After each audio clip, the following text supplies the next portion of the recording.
ภิกษุสามเณรที่ท่านได้เปิดวิทยุรับฟังด้วยความเคารพอย่างสูงสุดยิ่งครับผมสวัสดีเจ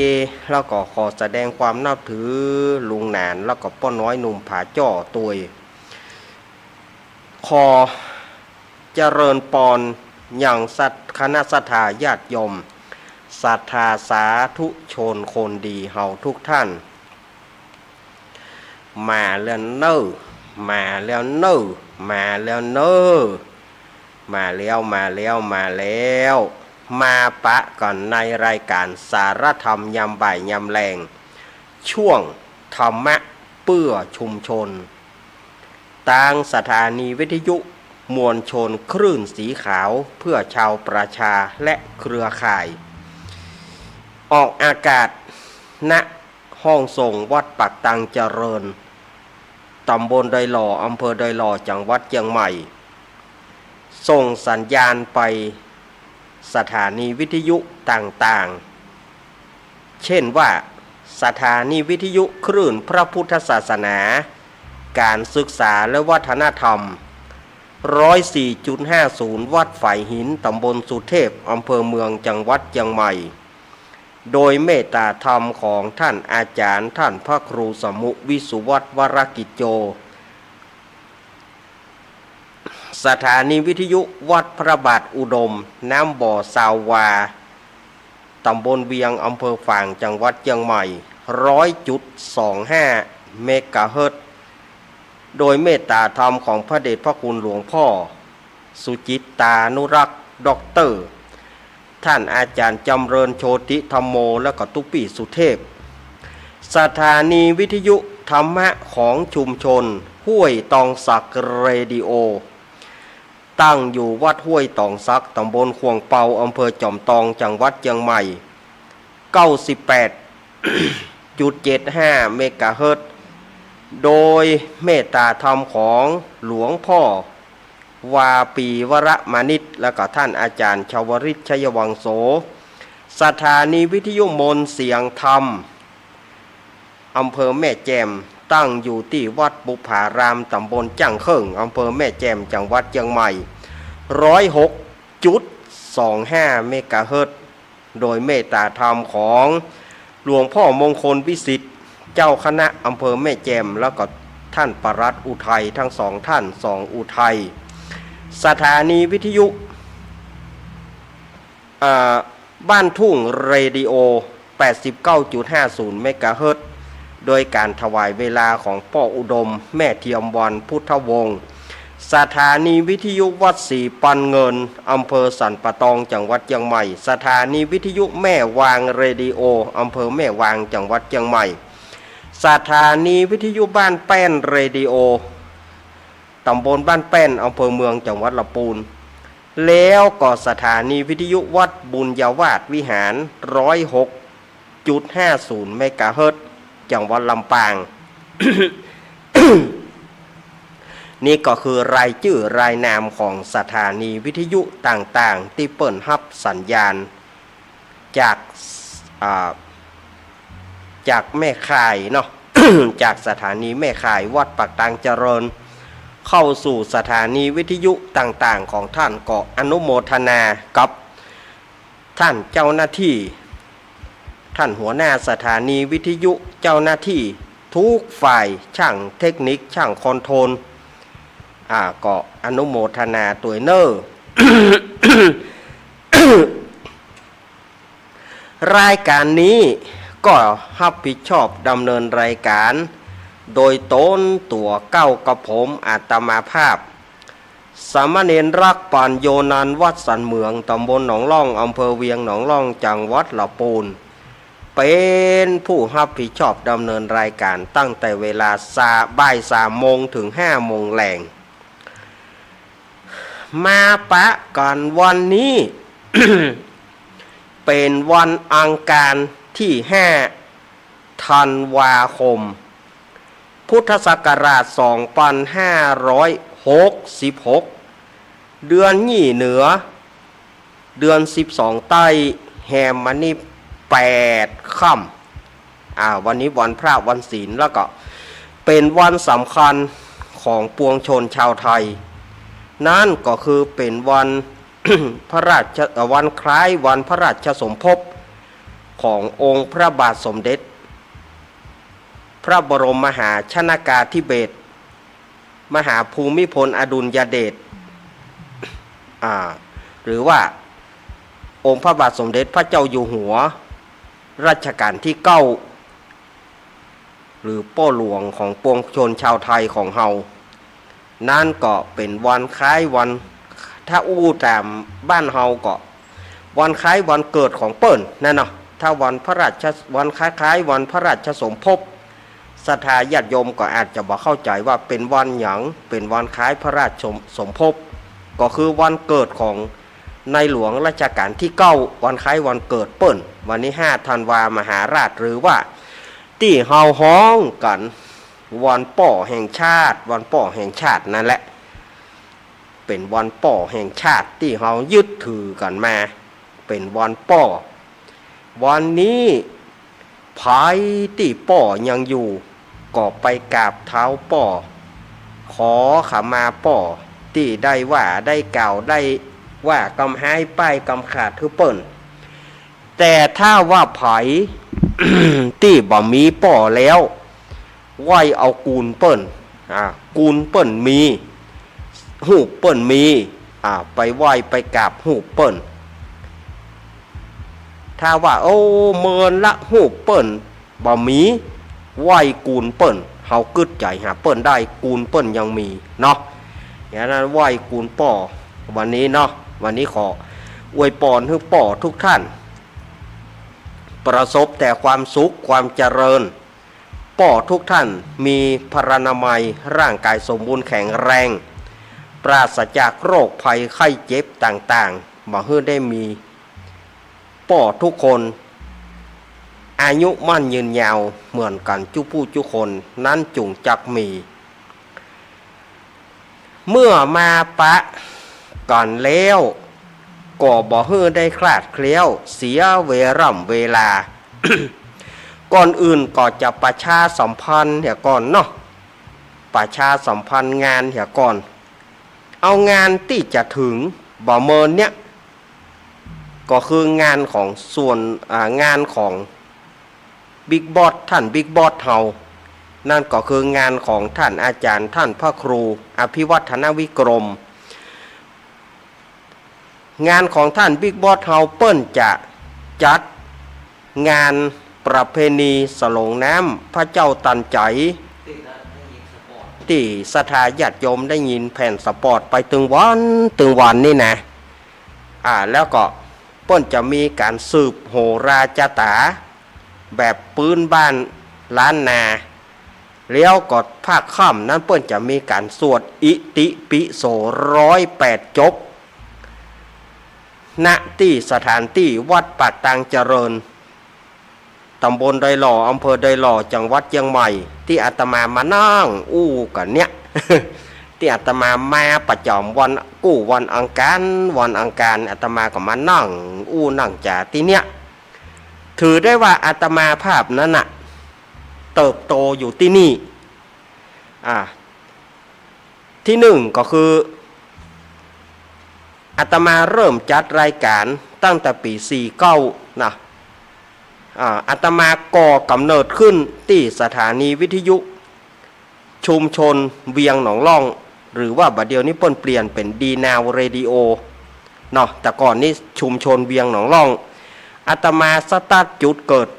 ที่หั่นอยู่ภาคหนึ่งแล้วก็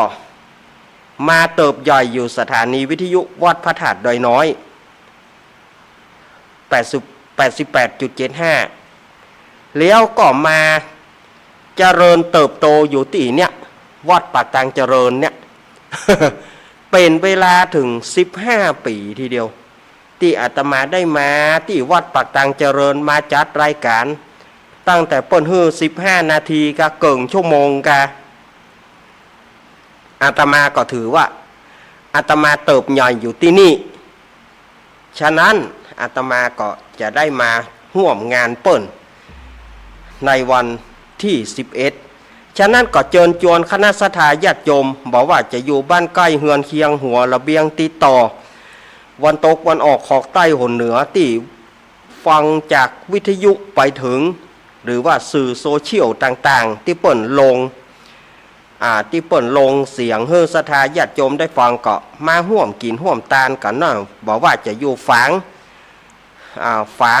เจียงเวียงป่าเป้าลำปางแม่อายชัยปราการปากันมานักๆเนอะวันที่11เนาะเจิญจวนคณะสัทธาญาติโยมปากันมาห่วมกันเจริญพุทธมนต์สืบชะตาแล้วก็สลงน้ำหลวงพ่อพระเจ้าตันใจแล้วก็ห่วมกันสวดอิติปิโสคือสวดพุทธคุณ108 จบจากปากทางเจริญกับวันที่12ถึง22ก็วัดปากทางสามัคคีม่อนฤาษีนี้เปิ้นก็จะมีการเข้าไปเรียนว่าสกรรมหรือว่าเข้ากรรมอาตมาก็บอกหูแน่ว่า วันอังคารหน้าจะได้มาจัดหรือไม่ เนาะอาตมาก็ยังบอกฮับปากสัทธาญาติโยมเถอะว่า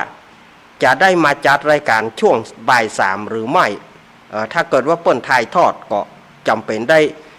ถวายเวลาให้ครูบาอาจารย์เปิ้นถ่ายทอดไปเนาะอันนี้วันอังคารหน้าวันที่12กับวันที่19นี่นะอาตมาบอกมั่นใจเนอะว่าจะได้มาจัดก่อนเนาะจะได้ก็สัทธาญาติโยมก็มาเนอะวันที่11ปาก่อนมาหลายๆปาก่อนมานักปาก่อนมาหลายๆเปิ้นจะถวายทานห้องน้ำตัวสุขาอยู่หนใดนะสุขาอยู่หนใดไปที่ไหนก็จ้างเถอะเดี๋ยวเราไปถามหาสุขาห้องสุขาหรือว่าห้องน้ำสุขาอยู่หนใด เปิ้นจะถวายทานห้องน้ำจำนวน10 ห้องด้วยกันก็เชิญชวนคณะสัทธาญาติโยมมาร่วมกินร่วมทานกันเนอะแล้วก็ที่วัดอาตมาภาพก็ถ้าอู้ถึงเขาว่าปีหน้าเนาะแต่ว่ามันก็บ่เมินละประมาณ3 เดือน4 เดือนวัดอาตมาภาพก็คือวันที่1 เมษายนวันที่31 มีนาคมเป็นวันตกแต่งดาหรือว่าวันห้างน้อยวันที่1 เมษายนพุทธศักราช2567ตรงกับวันจันทร์ฉะนั้นก็จะมีงานประเพณีส่งน้ำพระธาตุพระเจดีย์พบโชคทวีสลีสันเหมืองระหว่างวันที่31 มีนาคมแล้วก็วันที่1 เมษายน 2567ก็เชิญชวนคณะสัทธาญาติโยมเขาก็ยังมันจัดไก่เขาจะไปว่าไก่นะเขาจะไปว่าไก่นะมันบ่ใช่ไก่ละแฮมบะเมินแล้วเนี่ยมันก็กำเดียวได้นะถ้าเขาคิดถึงเนาะก็งานวัดอาตมาภาพเนอะวันที่31กับวันที่1 เมษายน 2567เชิญชวนคณะสัตยาญาติโยมไปร่วมกันสลงน้ำพระธาตุเจดีย์เนอะอันนี้ก็ท่านพระอิทธิกรวิสุทธิศรีโลแล้วก็พ่อหลวงสมชายเพิ่มบุญมาแล้วก็ศรัทธาญาติโยมตั้งหลายเปิ้นก็ฝากประกาศมาอาตมาก็จะทยอยประกาศไปเรื่อยๆเนาะประกาศไปเรื่อยๆก่อนเชิญชวนคณะสัตยาญาติโยมมาร่วมกินร่วมทานกันเนาะระหว่างที่งานต่างๆก็ใกล้เข้ามาละเขาอยู่ว่าโอ้มันไกลไปอยู่มันแบบใจหาไกลถ้าก็เดียวอึดใจก็เดียวถึงละบาเรือบาเดียวนี่เนาะบาเดียวนี่นะวันนี้วันที่5 ธันวาคมเนาะซึ่งเป็นเดือนสุดท้ายแห่งปี2566เป็นเดือนสุดท้ายเรือแถมกี่วัน เรือแถม26 วัน26 วันนั่นปี2566หรือว่าปีกระต่ายก็จะจากเข้าไปแล้วจะจากเข้าไปละ ปีมังกรทองหรือว่านาคทองงูทอง จะมาแถมเลี้ยวจะมาเลี้ยวปีงูทองจะมาหรือว่าปีนาคปีมังกรทองเนี่ยปีหน้า2567นี่เป็นปีงูเนอะงูใหญ่ปีมะโรงเนอะปีมะโรงเนาะปีใหม่ข้าม26วันนั่นนะเนี่ยศรัทธาญาติโยม จะได้มีการสวดมนต์ข้ามปีสร้างปารมีข้ามพศแถมแล้ว แต่หลายวัดหลายวาก็พึงจะปฏิบัติกันนั่นก็คือการสวดมนต์ข้ามปีสร้างปารมีข้ามพศก็จะมาแถมละเนอะปีนี้นะวันที่31บวก1วันที่31ธันวาบวก1มกราคมเปิ้นบอกว่าสวดมนต์ข้ามปีสร้างปารมีข้ามพศวัดใดเปิ้นก็น่าจะมีทุกวัดละก้าบัดเดียวนี้เนาะมันไปย้างเหี่ยสัก2ปีระหว่าง63 64เพราะว่าหยังโควิดวิดตั้งยังโควิดกับวิดตั้งยังสลายญาติโยมต่อไปนี้จะบ่วิดละเนาะบ่วิดละก็จะมีการสวดมนต์ข้ามปีสร้างปารมีข้ามพศแต่ละวัดแต่ละวาก็จะเริ่มมาแถมแล้วเนอะปีนี้นะ25ถ้าอู้ถึงก็เหลื่อม25 26วัน25 26วันจะได้ฉลองปีใหม่แถมแล้วพี่ไทยเฮานี่นะเฮ่อย่างเดียวพี่ไทยเฮานี่เฮ่อย่างเดียวปีใหม่ไทยก็เฮ่ปีใหม่เมืองก็เฮ่ตรุษจีนก็เฮ่ อันใดบอกว่าเฮ่หมดตรุษจีนบ่ใจเป็นเรื่องของบ้านเฮาเฮ่ตัวเปิ้นเผลอๆบัดเดี๋ยวนี้มีเผียวคริสต์มาสปุ่นก็เป็นศาสนาของเปิ้นแต่ก็ยังเฮ่อยู่ เฮ่อยู่เฮ่หมดเนี่ยเขาก็จะเกี่ยมเฮ่กับหำละตั้งตู้เจ้าก็จะสวดมนต์ตั้งเจ้าบ้านก็เฮ่เอาล่ะเสียงไผ่จะดังกว่ากันเนาะตั้งตู้เจ้าก็สวดมนต์ข้ามปีสร้างปารมีข้ามพศตั้งเจ้าบ้านก็เฮ่ อันใดบอกว่าอันระวังเฮ่กับหน้าโมนี่ไผ่จะแปรจากกัน เนาะเมื่อมาปะกันแล้วก็อู้นักอู้หนาไปเนาะศรัทธาญาติโยมวันนี้อาตมาภาพก็จะได้น้อมนำพระสัทธรรมเทศนาปืนบ้านปืนเมืองวันนี้ก็จะได้นำเอาเนื้อธรรมมหาจาตุเวสสันดรชาดกการที่10การซักกะบันการที่10นั้นเป็นการซักกะบันปดับปดากถา43กถาเนอปดับปดากถา43กถาสำรับชะตาของผู้ที่เกิดปีละกาปีก่อยเปิ่งก่อย หรือว่าคนเมืองเขาว่าปีเล้าเนี่ยคนเมืองเขาว่าปีเล้า หรือว่าเปิ่งก่อยปีละกาเนาะคาถามี43เนอเจ้าภาพลักษ์ยังเป็นทางการก็มีละพ่อสมศักดิ์แม่สีเพนขาวเตี้ยนายอเนกนางจินตนาพรน้องปลายฝนพ่อผู้กองพรศักดิ์แม่คุณนายประนอมพรหมสุวรรณดีนี่ก่อเปิ้นก่อฮับเป็นเจ้าภาพการเทศน์พ่อน้อยเจินแม่จันนวลนายเทิดพงษ์นายพัดพงษ์กันทมูลเปิ้นก็ขอฮับเป็นเจ้าภาพการเทศน์นั่นเนอะก็เกียมจุดคาถาธรรมเนอะวันนี้ก็อนุโมทนาแม่บุญป่อนอุบคำเนอะแม่ของอาตมาภาพท่านหนึ่งเปิ้นก็บอกว่าแม่จะฟังเนอะยินดีแม่บุญป่อนอุบคำเนอะบ้านจังกระดาษตำบลต้งต้อมอำเภอสันปะตองนี่ก็เป็นแม่บุญธรรมของอาตมาเปิ้ ปิ้นก็จะฟังธรรมโดยป่อเมืองเกี้ยวแม่มาลีนางสาวสายฝนกันทาส้มอันนี้ก็ป่อแม่บุญธรรมของอาตมาวันนี้ก็อวยพรให้ป่อเมืองหายจากโรคภัยไข้เจ็บเน้อป่อเมืองเกี้ยวเน้อฐานะเป็นป่ออาตมาเนาะเป็นป่ออาตมาก็ขอให้หายจากโรคภัยไข้เจ็บเน้อป่อเน้อหายโวยๆนะปอนได้มากินมาทานด้วยกันแถมเอาวะเนาะศรัทธาญาติโยม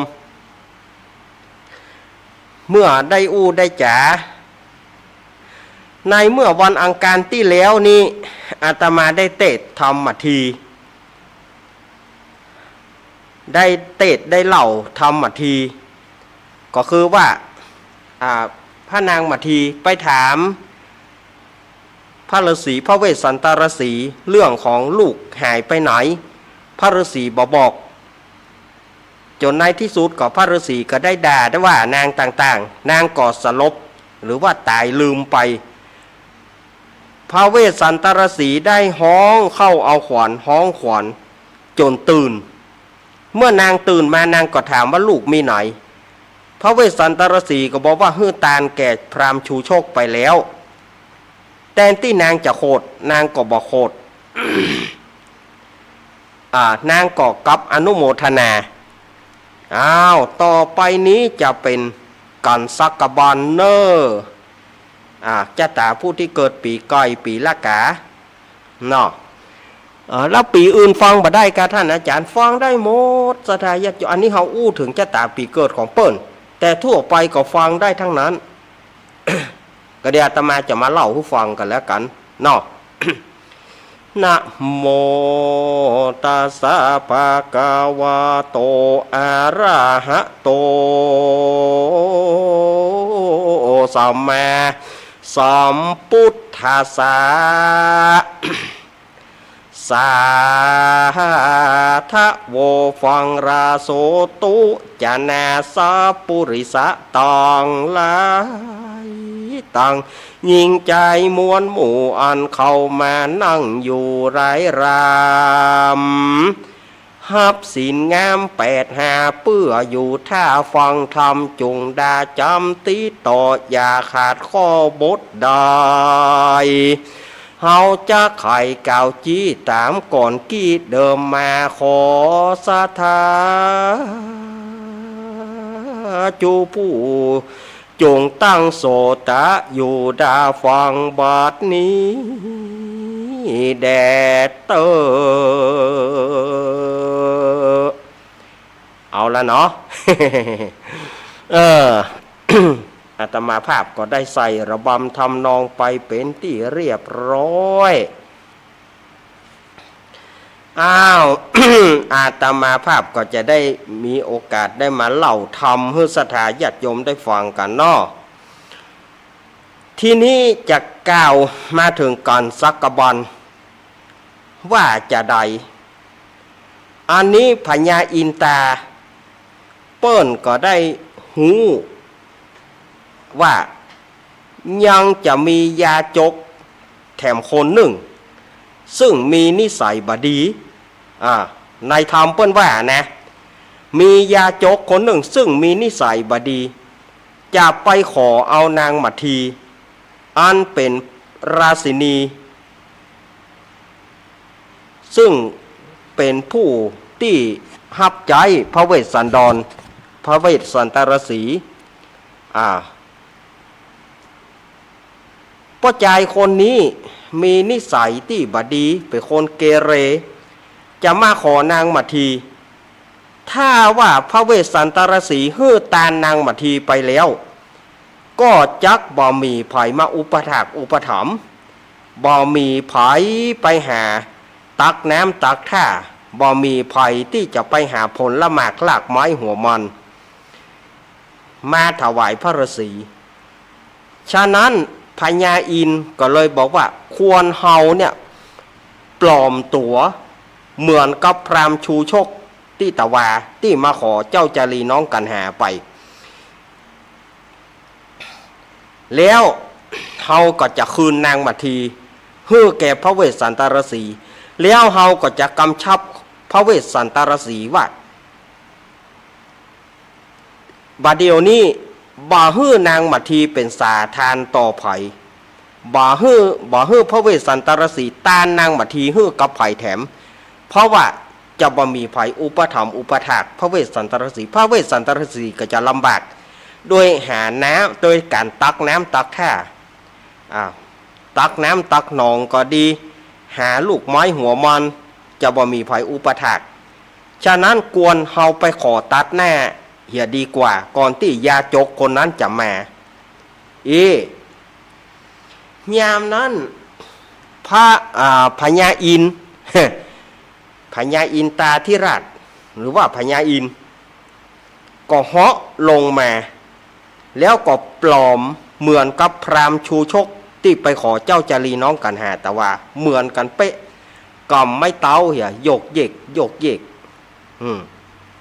ยา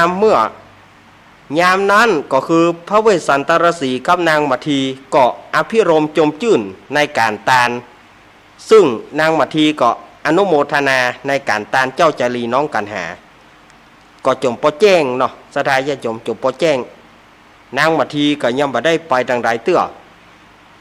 ยามนั้นก็พญาอินหรือมีชื่อว่าสักกะพราหมณ์สักกะพราหมณ์ก็เดินเข้าอารามประตูอารามหรือว่าประตูป่าไม้ประตูวัดของพระเวสสันตรสีพระเวสสันตรสีหันยาอั้นก็บอกว่าโอ้มัททีตะวานี่ปีก็ได้เฮือตานลูกแก่พราหมณ์ชูชกบาเดียวนี้มีพราหมณ์มานี่แถมโคนละถ้าจะต้องการอะไรถ้าจะต้องการอะไรอย่างสักอย่างก็หานางมัททีบ่ต้องไปทางใดเตอเนอเฮือนางอยู่ที่เนี้ยยามนั้นอินตาสักกพราหมณ์ก็ไปปรากฏอยู่ที่ในอาสลมศาลาของพระเวสสันตรสีถามสารทุกข์สุขดิบว่าโอ้พระฤาษีถึง2 องค์พระฤาษีมีโรคาอาพาธอุปทวะกังวลอันใดแกอยู่ดีสบายก่อลูกไม้หัวมันปอฉันก่อน้ำท่าอุดมสมบูรณ์ก่ออยู่เป็นจะได้พ่องยุงเหลือบลิ้นลายยุงมาต่อมาคบพ่องก่อจะเข็บแมงป่องมาคบพ่องก่อเป็นงูเงี้ยวเขี้ยวขอมาราวีก่อเป็นสัตว์ต่างๆเสือมีผีป่ามากวนมาคุยพ่องก่ออีนะยามนั้น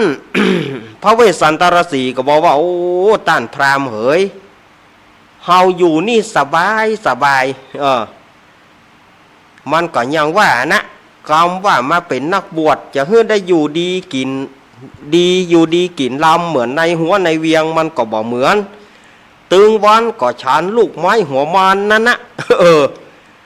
กินลูกไม้ก็จะปอไก่กินกล้วยก็จะปอไก่แต่บ่ฮู้ว่าจะเนี่ยจะได้มันไก่ก็จำเป็นได้ฉันบาชันก็บัดได้กินบาชันก็ตายจำเป็นได้ฉันไปอย่างนั้นนะกะหาลูกไม้หัวมันตึงวันนี่ก็กุ้มกะเอามาฉันเป็นวัน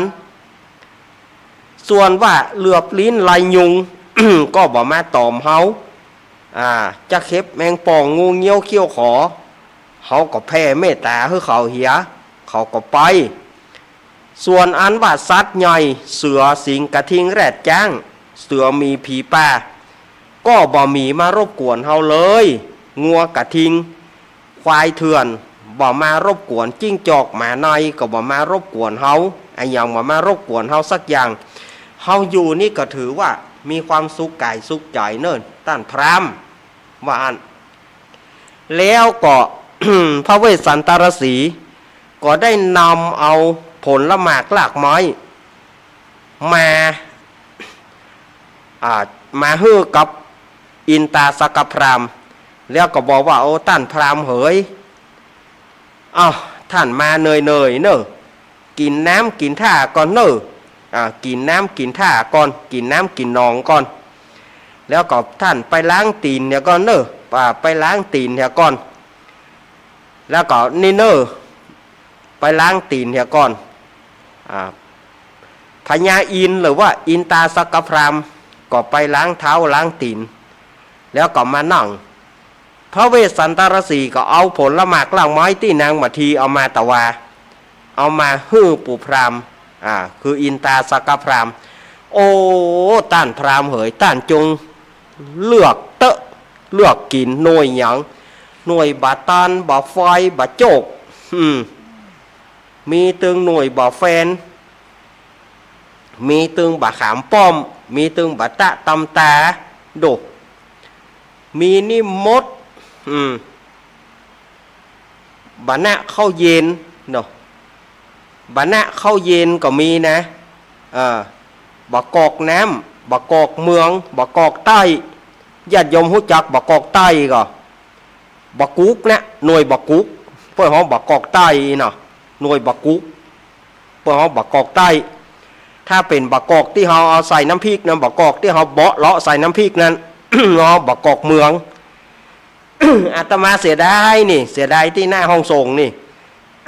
วัดปากทางเจริญนี่โลมหลวงมาหวดไปมันได้กินแล้วบากอก โลมหลวงหวดไปมันได้กินแล้วบากอกมีตึงบากอกน้ำบากอกเมืองบากอกใต้เนี่ยหรือว่าหน่วยบากุกปลาเลอะปลาเต๋อบาตานก็มีบาตานก็มีตึงบาตานหน่วยใหญ่บาตานน้อยบาตานขอบาเมาบาเกวนบานมเมียวบานมงัวบาตับเต่าโดบาขุงเก้งมีนี่มดผลหมากหลากไม้แอปเปิลก็มีเนอะสาลี่ก็มีเห็นหรอโอ้สมัยก่อนไม่มีวะฮะแอปเปิลสาลี่นี่เนาะแอปเปิลก็มีสาลี่ก็มีเห็นหรอนางมาทีไปเอามาปลาเลอะปลาเต๋อบะเขียวหวานก็มีบะเขียวหวานส้ม โอ้ยใดเนี่ยบะเขียวหวานนี่นะส้มพอจะไปกินนะเนาะ บะเขียวหวานนะมาส้มได้อย่างใดแล้วก็กล้วยก็มีเนอะกล้วยก็มีโอ้หัวมันแถมมันเกียวมันเทศมันมือเสือต้มใส่เกลือกินแล้วมันสปะสปานเนอะเจิญท่านพามกินเตอะน้ำนี่ใส่ก็ใส่เย็นก็เย็นนางมาทีไปติ้วจากตองน้อยดอยผามาเจิญท่านดูดกินตามสบายวะยามนั้นอินตาสักกพรามก็บอกว่าโอ้ข้าแต่พระฤาษีเป็นเจ้าอันของอันใดที่พระฤาษีได้นำมาให้แก่ข้าพเจ้านั่นนะข้าเจ้าก็ยินดีฮับไว้เนอวะทีนี้อินตาสักกพรามเปิ้นก็กินพอให้พอดีพระเวสสันตรสีก็พอว่าโอ้พรามผู้นี้กินบ่เหมือนพรามชูโชคตะวาพรามชูโชคตะวานี่กินแตะกินว่าคำมันบอกว่าจิมบ่ได้นะจิมบ่ได้ผลไม้2 ถาดหัวมันถาด1กล้วยขาว3 เครือบะเต้า3 หน่วยบะหนุนซุก2 หน่วยปลายบะปอกินน้ำเสี่ยงแถมต้น1ทำโม2 โคอันนี้ขนาดมันจิมนะมันยังบักกินแต้เต้นะก็มันกินแต้มตะไดหมูพามคนนี้กินบะนาเคยพามคนนี้เปิ้นกินเปิ้นเหลืออยู่เอาชูโชคตะวานี่จนบ่มีอย่างเลี้ยงมันว่าอัน แล้วก็เมื่อโอภาปาใส่กันแล้ว ก็พระเวสสันตรสีก็ถามว่าท่านพราหมณ์ท่านมาอย่างใดวันนี้เฮามาอยู่ที่เขาวงกฏนี่7 เดือนแต่ว่าเฮาก็ได้มาหันพราหมณ์คนหนึ่งชื่อชูโชคมาขอเอาลูกเฮาก็ฮื้อตานไป แล้ววันนี้ท่านมาแถมท่านชื่อหยังเฮาชื่อสกพรามท่านมาวันนี้มีจุดประสงค์อะไรหยังแน่ข้าได้หยังบอกเขามาเหรอเอ้ยพระฤาษีเฮ้ยน้ำใจของพระฤาษีนี่นะเนี่ยอันนี้ประวัติจักแม่น้ำต่างห้าน้ำใจของพระฤาษีนี่นะเหมือนกับแม่น้ำมหาสมุทรสาครอันไหลไปหอมแห่งน้ำน้อยต่างหลายแม่น้ำน้อยต่างหลายเช่นว่าคงคายมุนาอาจิรวดีสารภูมหิแม่น้ำห้าสายเนี่ยไหลไปหอมกันคนกอบกินคนตักด้วยหม้อไหตะไหลปากบ่บกบางฉันใดบ่มีการเสี่ยงบ่มีการมดฉันใดน้ำใจของพระฤาษีที่ฮื้อตานไปนั้นย่อมจะมีพระอานิสงส์บ่เสี่ยงในการตานพระฤาษีมีอย่างเต้าใดก็ตานข้าเจ้าขอชื่นชมยินดีกับพระฤาษีที่ได้ฮื้อตานวันนี้ที่ข้าเจ้ามาวันนี้ข้าเจ้าก็จะมาขอนางมัททีเพราะว่าข้าเจ้าเนี่ยเป็นคนตุกเป็นคนตุกข้าเจ้าก็ข้าได้คนใจข้าเจ้าจะมาขอนางมัททีพระฤาษีจะฮื้อตานแก่ข้าเจ้าก่อถ้าว่าอย่างใดขอพระฤาษีบอกคือข้าเจ้ากำเตอะยามนั้นพระเวสสันตรสีก็บอกว่าท่านพราหมณ์เฮ้ยทีนี้ก่อว่าบาล่างว่าเหลือก็เฮาคนเดียวโป๊กหลกกะบาเดียนี่ลูกเขาก็ฮื้อตานไปแล้วท่านมาขอนางมาทีอันเป็นเมียฮักแห่งเฮาโอ้ยน้อถ้าจะเหลือก็เฮาโป๊กหลกแต่ก็บ่เป็นหยังเมื่อท่านมาขอแล้วเฮาก็จะฮื้อตานบ่มีปัญหาno problem นี่หรอพระเวสสันตรสีว่า no problem เขาจะฮื้อตานแก่ท่านแน่นอน โอ้ศรัทธาญาติโยมมันจะมีไผที่ฮื้อตานลูกตานเมียนี่เนาะยากแต่ถ้าบัดใจโพธิสัตว์เจ้าอย่างพระเวสสันดรเนี่ยจะยากที่สุดพระเวสสันดรเปิ้นก็ฮื้อตานนางมัททีแล้วก็ไปเอาน้ำต้นกันตีมาหยาดน้ำตกมือเหนือมือพรามอินตาสกพรามแล้วก็ฮื้อตานไปสุตินังวัตเมตนังด้วยการฮื้อตานแห่งข้าขอให้เป็นพระอานิสงส์ฮื้อข้าได้เป็นองค์สมเด็จพระสัมมาสัมพุทธเจ้าในอนาคตการภาคหน้าจาดหน้าเนี่ยเนอวะยามนั้นก็เกิดอัศจรรย์ลั่นก้องแถมละมีต้นว่าฟ้าห้องแผ่นดินห้องแผ่นดินคางแผ่นดินห้องดอยคางฝนตกแผ่นดินไหววันสตานลั่นไปมาฟ้าแมบจุ่กำจุ่ไปฟ้าแมบจุ่กำจุ่ไปสายฟ้าบอกกวนแมบก็มาแมบตึงตั้ง แม่น้ำมหาสมุทรน้ำท่วมน้ำนองด้วยอานิสงส์เทวบุตรเทวดาจมจื่นซึ่งพระราชนิสงส์แก่ที่ว่าพระเวสสันตรสีฮื้อตานนางมัททีในครั้งนั้นแล้ว ยามนั้นพระเวสสันดรหรือว่าพระเวสสันตรสีฮื้อตานนางมัททีแล้วก็พอหน้านางมัททีกลัวว่านางมัททีจะบ่ไปตัวปู่พราหมณ์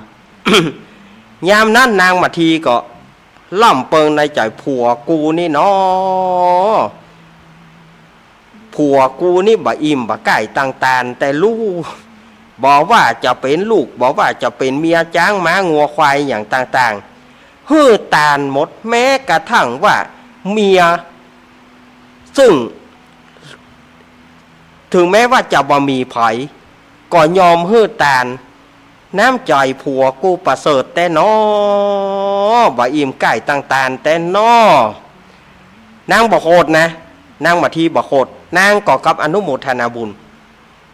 นางก็กับอนุโมทนาบุญเมื่อพระเวสสันตรสีพอหน้านางมัทที นางมัททีก็เลยบอกว่าพระฤาษี ตั้งแต่ข้ามาอยู่กับพระฤาษีนี่นะอายุ15ปลายหน่อยยังบ่ฮู้การบ่าวการสาวยังบ่ฮู้อย่างสักอย่างเตื้อบาตานได้ฮู้บาตานได้เป็นสาวเป็นนางเตื้อพระฤาษีก็ไปเอาข้ามาแต่มาถึงหน้าบัดนี้เนี่ยเมื่อข้าได้มาอยู่กับพระฤาษีข้ามาเป็นเมียของท่านอันนี้ถ้าอูดกันตามไปนอกอูดกันตามไปนอกก็คือว่าข้าเป็นเมียของท่านเนี่ยท่านจะฮืดขายหรือว่าจะฮื้อป่นเอาไปฆ่าจะฮื้อป่นเอาไปเป็นคนใจจะชุดกระชากลากถูไปอย่างใดก็ตามข้าก็บักคัดขืนข้าจะไปตัวเขาหมู่นั้นแม้นว่าถึงบัดเดียวเนี่ยท่านพระฤาษีจะฮื้อข้าเป็นตาลแก่ปู่พราหมณ์ข้าก็จะไปตัวปู่พราหมณ์บัดถ้ากลัวว่าข้ามไปเตอะนั่งมาทีก็ว่าไปอย่างนั้นยามนั้นพระอินทร์ก็ปอนฮื้อแล้วก็บอกว่าพระอินทร์ก็เหาะขึ้นบนอากาศแล้วก็บอกว่าข้าแต่พระฤาษีเป็นเจ้าแต่ที่จริงข้าเจ้าก็ขออนุโมทนาบุญกับท่านข้าเจ้าเนี่ยบาใจปู่พราหมณ์เหมือนพราหมณ์ชูโชคที่ตะวานั้นเขาเป็นพราหมณ์ชูโชคแต่มีนิสัยอันหยาบคายที่ว่ามาตีลูกตีเต้าของพระฤาษีไปแต่ข้านั้นหาใช่นั้นไม่ข้าเป็นพญาอินตาข้าก็ปลอมว่าชื่อสกพรามเพื่อมาขอนางมาทีเมื่อท่านฮื้อแล้วข้าก็จะคืนนางมาทีไปแต่ว่าถ้ามีไผ่มาขอท่านอย่าได้ฮื้อไผ่แถมเนอคือว่าท่านฮื้อตาลแก่ข้าเจ้าแล้วข้าเจ้าก็ขอว่าบ่ฮื้อไผ่เป็นบ่ฮื้ออย่าไปฮื้อไผ่เป็นตาลเนออย่าไปฮื้อนางมาทีแก่ไผ่แถมเพราะว่าท่านได้ตาลแก่ข้าเจ้าแล้วข้าเจ้าก็ขอถ้าว่าพระฤาษีขอปอนมาเตอะข้าจะปอนฮื้อพระเวสสันตฤาษีก็ขอปอนแถม8ประการขอปอน8ประการพญาอินทร์ก็บอกว่าข้าแต่พระฤาษีเป็นเจ้าปอนอันใดที่ท่านขอมาแล้วข้าเจ้าก็จะขอให้สำฤทธิ์ผลเมื่อไปหน้าบ่เมินบ่นานนี้เสด็จป่อสนใจนางพุทธดีเจ้าจารีน้องกันหาจะโตยมาอาราธนาพระฤาษีนางมัททีปิกไปเสวยบ้านเสวยเมืองไม่ช้านี้ข้าเจ้าจะฮื้อปอนข้อนี้แล้วก็ปอนข้อต่างๆก็จะสำฤทธิ์ผลไปเอาละ เมื่อข้าเจ้าได้รับตาลแล้วข้าเจ้าพอใจแล้วข้าเจ้าขอลาก่อนเน้อวะแล้วพระฤาษีพระพญาอินทร์หรือว่าอินตาสกพรามก็ลาไป ลาไปเน่ เอาไว้ครั้งหน้าก๋วยเตี๋ยวมหาราชเนาะสดาญาติโยมเอาไว้ครั้งหน้าก๋วยเตี๋ยวมหาราชแล้วก็พญาอินตาก็เหาะไปพระเวสสันตฤาษีกับนางมัททีก็อภิรมย์ซึ่งการตานของพระเวสสันดรเพื่อหวังทรัพย์ปัญญูทยาน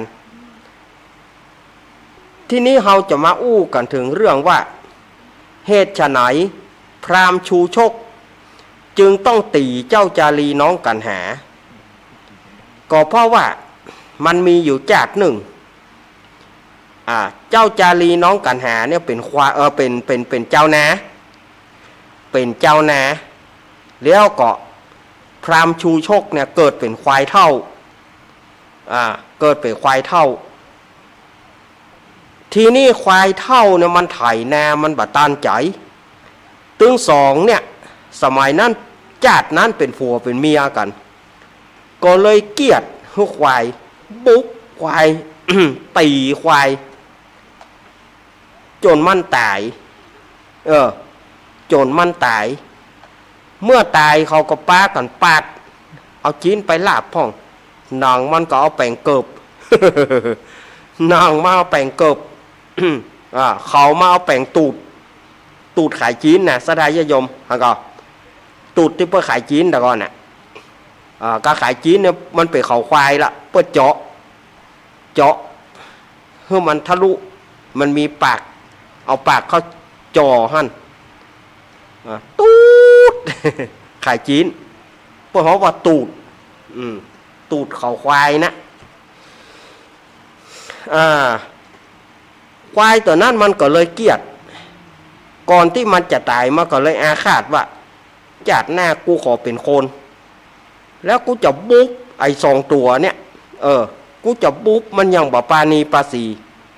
กูจะมัดมันไว้เหนือแผ่นดินจะมัดมันไว้ปืนต้นไม้ตึงบ่เฮือได้กินอย่างกูจะบอกหมอกของเรากูจะข้ามขาลาวีมันถึงที่สุดแล้วนะเกิดมาแหมจัดเนี่ยจัดปัจจุบันนี้ก็คือควายตัวนั้นได้เกิดเป็นพรามชูชกแล้วก็เจ้าจารีน้องกันหาเจ้านา2 คนนั่นก็มาเกิดเป็นเจ้าจารีน้องกันหาก็ถูกปู่พรามบุ๊บตีไปกล่อมนะสถาญาติโยมเนี่ยเปิ้นว่ากล่อม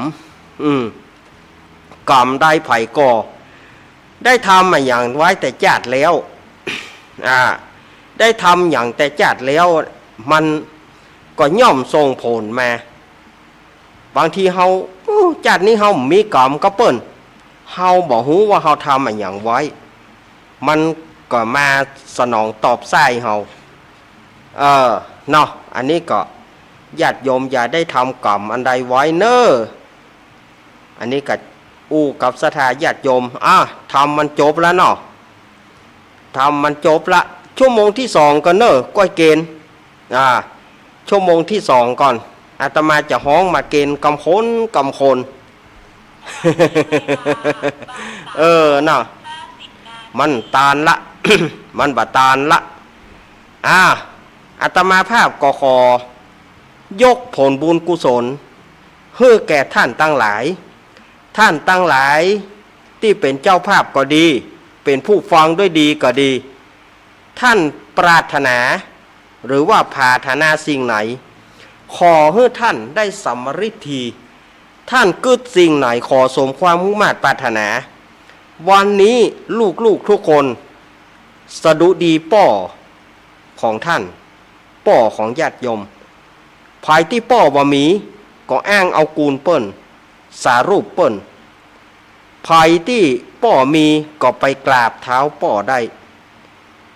ภายที่ป่อบ่มีก็กราบเอากูลเปิ้นไหวเอากูลเปิ้นเน้อสถาญาติโยมวันนี้เป็นวันป่อนะวันป่อแห่งชาติอาตมาก็ขอให้ป่อกู้คนนะอยู่ดีมีสุขเน้อทำมันจบแล้วสถาญาติโยมอาตมาขออ้างเอาคุณพระศรีรัตนตรัยสิ่งศักดิ์สิทธิ์ทั่วฟ้าสากลโลกอภิบาลรักษาสถาญาติโยมอันเป็นที่ฮักเคารพนับถือของอาตมากู้คนอยู่ดีมีสุขอยู่ดีกินหวานตาลต้มอายุมั่นยืนยาวเน้อนิธิตังขีญาสังวันนะนาวิเศษจาห้องเหตุธรรมเตสนา มหาจาตุเวสสันตราชาโดคือว่าการสักกะบันการที่10อันประดับประดากะถาได้43ภากถาทำผูกนี้นาเป็นจะตาของผู้ที่เกิดปีเล่าเปิ้งก่อยก็บังกรมสมเรศสเดชสาธุจะไปลืมเน้อสถาญาติโยมทำจบละ ก็จะไปลืมมาห่วมกินห่วมตาลกันในวันที่11เน้อวันที่11นั้นเปิ้นแบ่งเป็น2ช่วงนะช่วงเจ้าก็ตั้งแต่เวลาประมาณ9 โมงไปต้นไปเปิ้นก็จะมีการสืบโหราจาตาสโลงน้ำหลวงพ่อพระเจ้าตันใจแล้วก็มีการถวายตาลห้องน้ หรือว่าห้องสุขาเนี่ยที่อาตมาว่าแต่แกสุขาอยู่โหนใดนั่นน่ะไปที่ไหนมันจะไปพอโลกกุฏิวิหารเขาถึงพอโลกไปมันถึงโหล่นข้าหาดห้องน้ำก่อนนะวัดจะงามเพียงไหนก็จ้าง วัดจะงามเพียงไหนก็จ้างเตอะแล้วตึงมีไฟไปพอมันถึงจุดหมายลงโลดปึ๊กก็ไปว่ามันถึงปุ่นน่ะโหล่นเข้าห้องน้ำก่อนละเป็นที่แรกนะแล้วก็มาพอบ้านพอวัดพอวากุฏิวิหารนี่เหมาะอีนะมีอันที่มันจะมานั่งพออันจะมาลงรถจะมาพอกุฏิวิหารศาลามพอเถอะหล่นข้าหาสุขาอยู่หนใด เนาะนี่พวกก็จะมีการถวายทานห้องน้ำห้องสุขาตัวน้อมเจริญปอนเนอตอนค่ำพวกก็จะมีการสวดอิติปิโส108 จบสวดพุทธคุณ108 จบศรัทธาญาติโยมก็มากันเนอปากันมาหลายๆปากันมานักบอกว่าจะเป็นวันตกวันออกขอกใต้หนเหนือมากันหลายๆเนอนี่ก็บอกกับศรัทธาญาติโยมนะเดี๋ยวชั่วโมงแรกของอาตมาจะหมดเวลาละเกือบจะหมดเวลาละเดี๋ยวก้อยชั่วโมงที่2เนาะชั่วโมงที่2นี่ก้อยมาศรัทธาญาติโยมชั่วโมงที่2นี่ก็ก้อยมาปะกันดีๆศรัทธาญาติโยมที่จะท่าเกณฑ์สังจะท่าเกณฑ์สังฆทานประเคนกันเตศเอาไว้ที่2ก่อนเนาะเดี๋ยวอาตมาสุมาเกี้ยวตั้งสงตั้ง3เรียบร้อยก่อนแล้วก็จัดมาเพื่อญาติโยมได้กินได้ทานกันก็วัดอาตมาภาพก็อย่างที่ว่านั่น2567วันที่1 เมษาวันที่31 มีนากับวันที่1 เมษาบอกต่อกันไปเนอะวันที่31 มีนากับวันที่1 เมษากุปีนั้นอาตมาได้จัดวันที่15-16 เมษามันตรงกับวันพญาวันกับวันปากปีมันอีด มันกวมปีใหม่มันอีดศรัทธาญาติโยมบุตรก็ศรัทธาญาติโยมเปิ้นก็จะไปดำหัวครูบาอาจารย์ตัวจะไปดำหัวพ่อแม่ตัวแล้วก็มันอีดหลายๆอย่างปีใหม่ก็บ่เป็นปีใหม่มันมากวมกันมันบ่ม่วนก็เลยลงมติกันว่าปีหน้าเนี่ย2567ลูกใหม่นั่งใหม่เขาจะเริ่มกัน31 มีนาแล้วก็1 เมษา31 มีนานั้นเป็นวันห้างน้อยเป็นวันแต่งวันดาหัววัดต่างๆก็จะเริ่มมาละหัววัดต่างๆพวกก็จะเริ่มมาบ้านใกล้บ้านไกลแล้วก็วันที่1 เมษายนนั้นเป็นวันห้างหลวงเป็นวันสลงน้ำเป็นวันงานใหญ่เลยฉะนั้นก็เชิญชวนคณะศรัทธาญาติโยมเนอะมาร่วมกินร่วมทานกันได้ในวัดอาตมาภาพวัดสันเหมืองตำบลหนองล่องอำเภอเวียงหนองล่องจังหวัดลำพูนเชิญท่านหัวหน้าสถานีทุกสถานีนิมนต์ครูบาอาจารย์ทุกท่านที่เป็นเครือข่ายขึ้นสีขาวของเฮาไปร่วมกินร่วมทานกันนิมนต์ตึงหมดนั่นเนอะจะนิมนต์วัดใต้ก็ยังวัดเหนือนิมนต์วัดเหนือก็ยังวัดวันตกนิมนต์วันตกก็ยังวัดตะวันออกนิมนต์หมดเนาะเลี้ยวอกเลี้ยวใจดีนะนิมนต์หมดงานนี้อาจจะใบนิมนต์อาจจะไปบัดถึงก็ใจเสียงประชาสัมพันธ์เสียงจากวิทยุเนี่ยนิมนต์ครูบาอาจารย์เชิญชวนคณะศรัทธาญาติโยมทุกคลื่นทุกสถานีที่เป็นเครือข่ายขึ้นสีขาวเฮาเชิญชวนทุกท่านมาถ้าจะฮื้อเหมาะโฮงตานก็มีอยู่โฮงตานเฮาก็มีแต่ว่าถ้าอยากจะเป็นมิตรสามัคคีกันเป็นอันน้ำหนึ่งใจเดียวกันศรัทธาญาติโยมห่อเข้ามาก็ได้ห่อเข้ามาก็ได้มากินเท่ากันน้ำพริกน้ำปูปลาทูจีฮ้อนเอามากินเท่ากันเป็นพี่เป็นน้องกันเนาะ อ้าวช่วงแรกอาตมาหมดเวลาช่วงแรกจะไปฟังหมุนขึ้นนี้ไปไหนเตอเนอร์รอกำเดียวรอกำเดียวกำเดียวก็ปากันช่วงที่สองเจริญปอน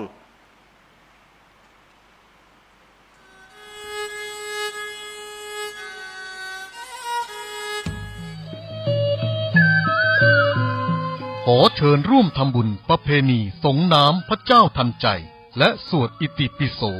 108 จบและสืบชะตาประจำปี 2566 ณ วัดปากทางเจริญ ตำบลดอยหล่อ อำเภอดอยหล่อ จังหวัดเชียงใหม่ ในวันที่ 11 ธันวาคม 2566 พิธีเริ่มตั้งแต่เวลา 9:39 นาทีเป็นต้นไป จึงขอเชิญชวนผู้ใจบุญทุกท่านร่วมงานบุญในครั้งนี้โดยพร้อมเพรียงกัน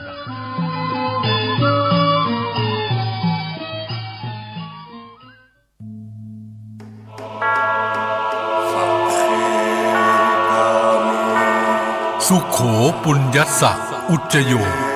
พระพุทโธดำรัสปัดทุกเข็นการสั่งสมซึ่งบุญทุนบำเพ็ญจะอยู่เย็นเป็นสุขพ้นทุกภัยขอเชิญร่วมงานทำบุญประเพณีส่งน้ำพระเจ้าทันใจและสวดอิติปิโส108 จบประจำปี 2566 ปีที่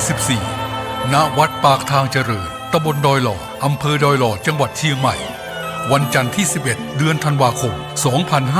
2566 เวลา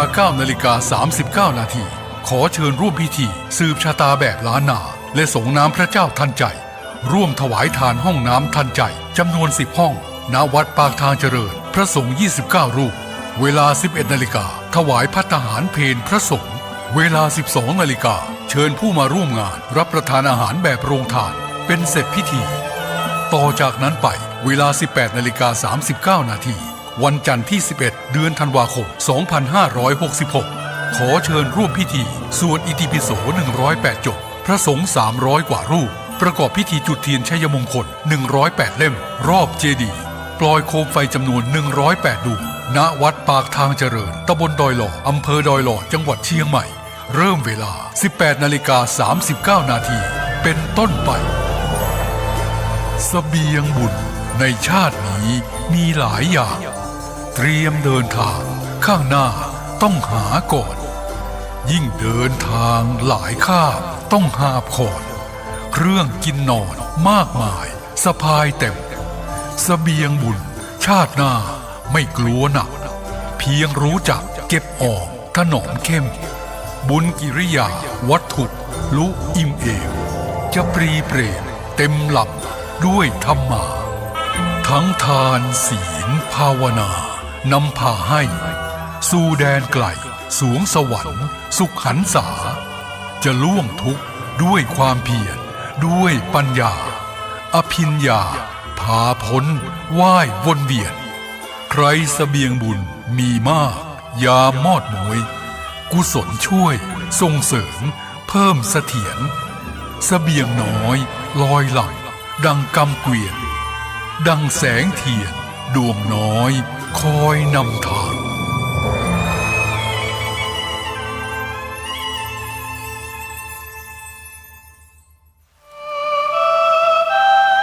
ชีวิตมนุษย์มีสุขมีทุกข์ดีใจเสียใจผ่านอุปสรรคและปัญหามากมายในแต่ละวันสงบนิ่งแล้วย้อนมองตัวเองวันนี้วันพระน้อมนำธรรมะสู่ชีวิตเตือนสติคนไทยทั้งชาติ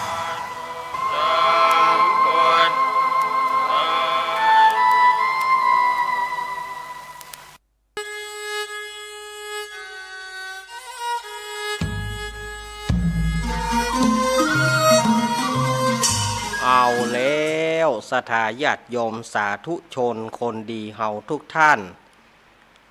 ก็มาถึงช่วงที่สองของรายการสารธรรมยามบ่ายยามแรงช่วงของธรรมะ เพื่อชุมชนตั้งสถานีวิทยุมวลชนคลื่นสีขาวเพื่อชาวประชา มาถึงช่วงที่สองของรายการนี้ก็ญาติโยมก็ได้ฟังธรรมไปแล้วเนาะฟังธรรมจบลงไปต่อไปนี้ก็เพื่อความเป็นสิริมงคลแก่ศรัทธาญาติโยมตั้งหลายบ่ฮื้อได้เป็นบาปเป็นกรรมเตื้อได้กินก่อนตานลูนบ่ได้แบ่งเป็นปุ่นเป็นส่วนอย่างใดอีน่ะก็เจิญจวนคณะศรัทธาญาติโยมอาตมาภาพจะเป็นหัวเก้าหัวกันนำญาติโยมสู่มาแก้วทั้งสามในก็วันนี้วันศีลตัวยวันนี้เป็นวันพระวันศีลตัวยศรัทธาญาติโยมก็เอาวันเนอร์อาตมาก็จะถือโอกาสได้สู่มาแก้วทั้งสามเพื่อบ่ให้ศรัทธาญาติโยมได้เป็นบาปเป็นกรรมลำดับต่อไปเนอเอาปูล่ามจิเตียน ปูล่ามจิเตียนจิเตียนเอาละศรัทธาญาติโยมพนมมือเนออาตมาจะสู่มาแก้วทั้งสามเนาะ โย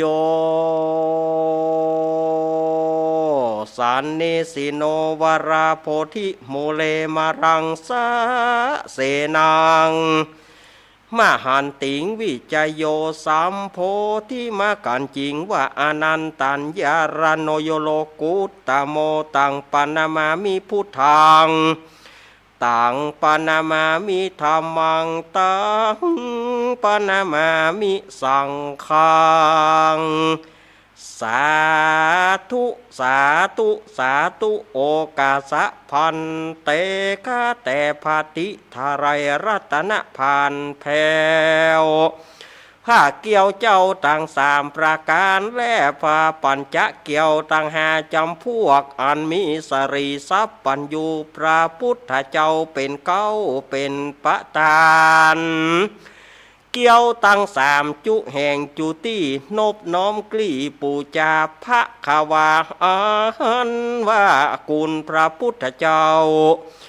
มี56กุลพระสัทธรรมเจ้ามี38นบน้อมแกวดใส่กราวกุลพระสังฆเจ้ามี14นบน้อมกลี้ปูจังกุลพระวิหารังมี80,000ยกย่อยื่น4ปันดวงนบปันปวงพระบาทพระธาตุเจ้าเจดีตั้งเก่าไม้สาลีมหาโพธิ์ผู้คาตั้งหลายจะขอสุมาลาโตดขอได้โพธิ์คุณนาบัดนี้ไม่มีศรัทธาผู้คาตั้งหลายก็ได้ปากันมาฮือตานรักษาศีลเมตตาภาวนาฟังธรรมเทศนาก็เป็นการบูระมวลดีแล้วจักขออำลากาดแก้วขึ้นเมื่อสู่เกหาจึงมีมันโทบูพาดวงดอกเข้าตอกพร้อมเตียนงามปันเป็นนาสามโกธากปัตถมาวิภาคในเบื้องต้นหัวที่ผู้ข้าจักขอสุมายังพระมุนีพายโพดขอหึกโปนจากโตดโตสาทุติยาวิภาคโกธากอันทวนสองผู้ข้าปองแต่งไว้ยกยื่นให้ทูลตำเพื่อจักมาขอสุมายังพระธรรมอันหอมหื่นอันใด84,000ปันขันส่วนตาติยาวันวิภาคโกธากอันทวนสามผู้ข้าตั้งหลายจักขอสุมายังพระสังฆผู้มีศีลวิริยงามบ่เศร้าคือพระสังฆเจ้ามากมีมวลร่างเตื้อผู้ข้าได้ผิดพวนโดยกายวจีมโนมินสันมีใจบ่เที่ยงมันกึดสอดดันผิดไปหลอนว่าได้ลงไหลบ่ตันสังเกตได้ลาละเมิดยามเดียวหลอนว่าได้นั่งยืนนอนเตียว หรือว่าในนั่งยืนนอนเตียวคู่เหยียดกัวว่ามันจะผิดระเบียบกองธรรม ลือร้อนว่าใดรูปกรรมบีบนวดยามเมื่อเจ็บปวดกายาเกสาโรมาระลนได้กล่าวกรรมปากโป้นเสียงดังก็กลัวว่ามันจะเป็นวจีกรรมกรรมปากลางเตื้อได้กล่าวกรรมหยาบจ้าเหลวไหลบางเตื้อได้จามอ้อยอาฮืออาแฮมโคขากบ้วนน้ำมาขากน้ำลายใดคำกายยกย่อมขึ้นที่ต่ำเตียวที่สูงด้วยอริยปทะตั้งสี่อันบ่หูแจ้งทีเป็นประมาณภาการหนึ่งหลอนว่าผู้ฆ่าตั้งหลายได้นั่งยืนนอนเตียวเหนือพระวิหารและห่วงเกี่ยวบ่ตันได้เพียวกวาดแล้วลวดลานีก็กลัวว่ามันจะบดีไปนาผู้ฆ่าก็จะขอสู่มาบางเตื้อได้มีใจอะไรหาปังปาดมีใจกึดเติงหาคารวาสเขหาหลอนได้ยาเก่ากรรมอูจาอูอวนกรรมอันเล่นม่วนกวนทำผู้ฆ่าก็มากลัวเป็นวจีกรรมปากแต่ดีลีบางเตื้อได้สูบบุหรี่และเมียงหมากได้สูบบุหรี่และอมเมียงหมากถมน้ำลายบากตำลงในเขตโขงอันวิเศษก็นับว่าเป็นเหตุปะมาตาหลอนได้กล่าวกรรมมุสาล่อยเล่นใจตื่นเต็งกลางประชุมชนยามเมื่อได้กระทำกุศลบุญใหญ่กายะวจีมโนไปบ่ตานหอมมีใจจรแตกตื่นได้เอาเรื่องอื่นๆมาอู้การเสียงมีนั้นก้าแก่นกลัวว่ามันจะบรรทุกแม่นกองธรรมก็ขอ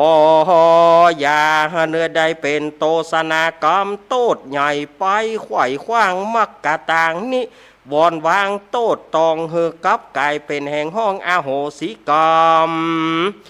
อย่าได้เป็นนิวรณ์ธรรมอันจักเป็นบาปอันจักหามลาบคืนสู่จานฟ้าและอมตะมหาเนรปานแก่ผู้ฆ่าต่างหลายจู้ปู่จู้โคนจู้ใหญ่น้อยใจยิงผู้ฆ่าตั้งหลายนั้นเล่าจะขอสู่มาพระพุทธพระธรรมพระสังฆข้าเจ้าผู้ฆ่าตั้งหลายนั้นเล่าจะขอตั้งหนุ่มเท่าจะขอกลมเก่ากราบสู่มานั่นจงจักมีเตี้ยงแต่ดีหลีกายะกัมมังวจีกัมมังมโนกัมมังสันจิจะโตสังอสันจิจะโตสังอาติตะโตสังปัจจุปันนาโตสังอนาคตะโตสังสัพพังโตสังขามันตุโนเอาละ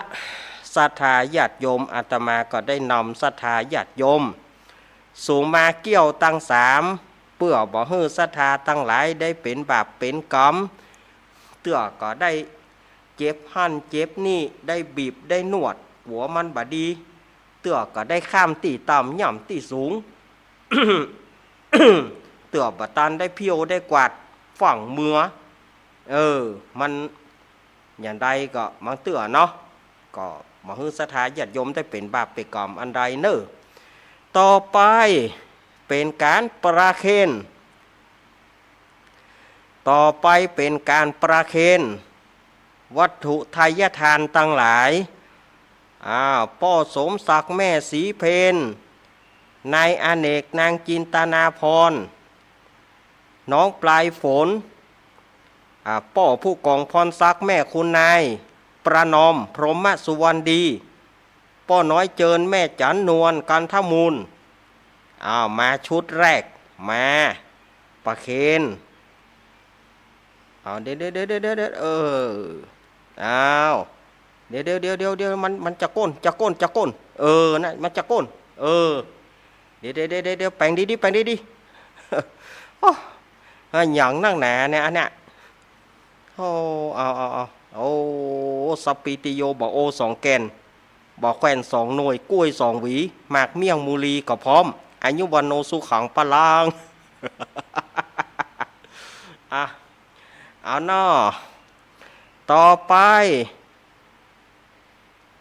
แม่บุญปันอุพค แม่คำอุบคำมาประเคนแม่บุญปอนมาเลยมาประเคนก่อนชุดนี้แม่บุญปอนอุบคำแม่บุญปอนสารอูยี่จอมแจ้งสันปะตองแม่อึ๊บเอ้ยเย่ได้เนาะได้ประเคนนั่นแน่เดี๋ยวปอกกระเด็กต่อไปแม่จานเรือนสายแม่เดือนเพนทีมวางแม่อมราวงแหวนแม่การดาสีเนตรมา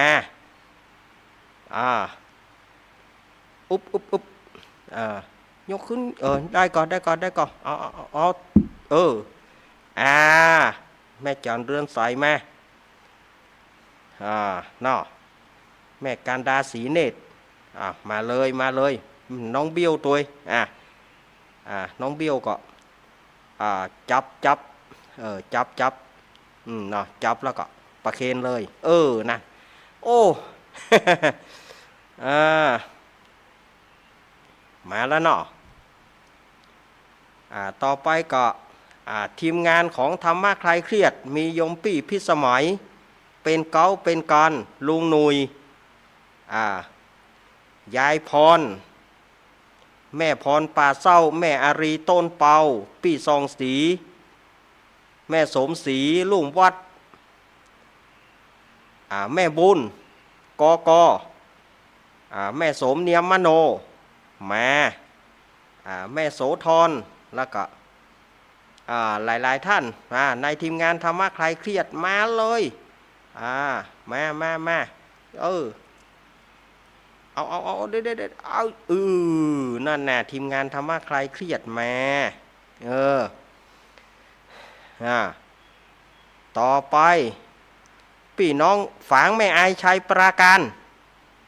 พี่น้องฝางแม่อายชัยปราการมาแม่กนกพิษมาแม่สีทอนแม่บัวพัดมาประเคนฝางแม่อายชัยปราการโอ้แต่ต่อไปฝางแม่อายชัยปราการแล้วศรัทธาญาติโยมเวียงป่าเป้ามาเลยเนอะมาประเคนศรัทธาญาติโยมเวียงป่าเป้าก็ดีที่ไหนที่ฮับฟังมาเลยนั่นแน่โอ้นักหนาป่าป้านแต่แล้วจ่อยบ่ต่อไปศรัทธาญาติโยมจังหวัดลำปางศรัทธาญาติโยมมาจากลำปาง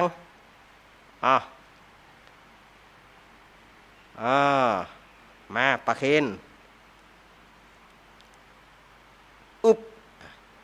พี่น้องเขาตั้งละปูนตัว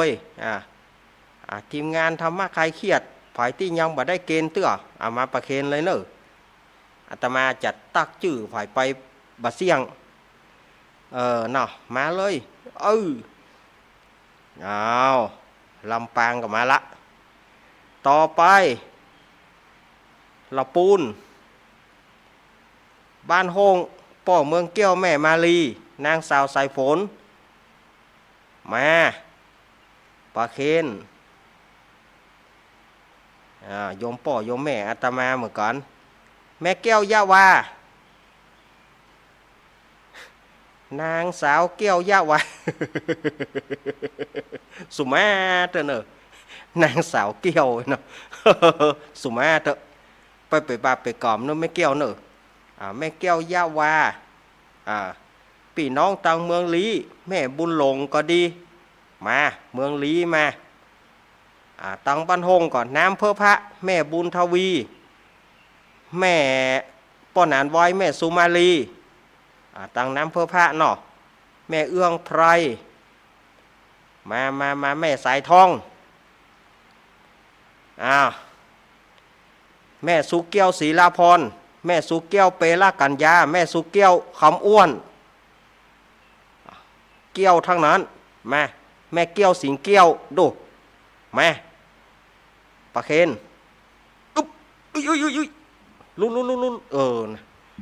อ้าวบอโทษให้เอาไปแปะวะเนี่ยโอ้ ให้เอามือแปะวะเนี่ยครัวแทะโคว่าไว้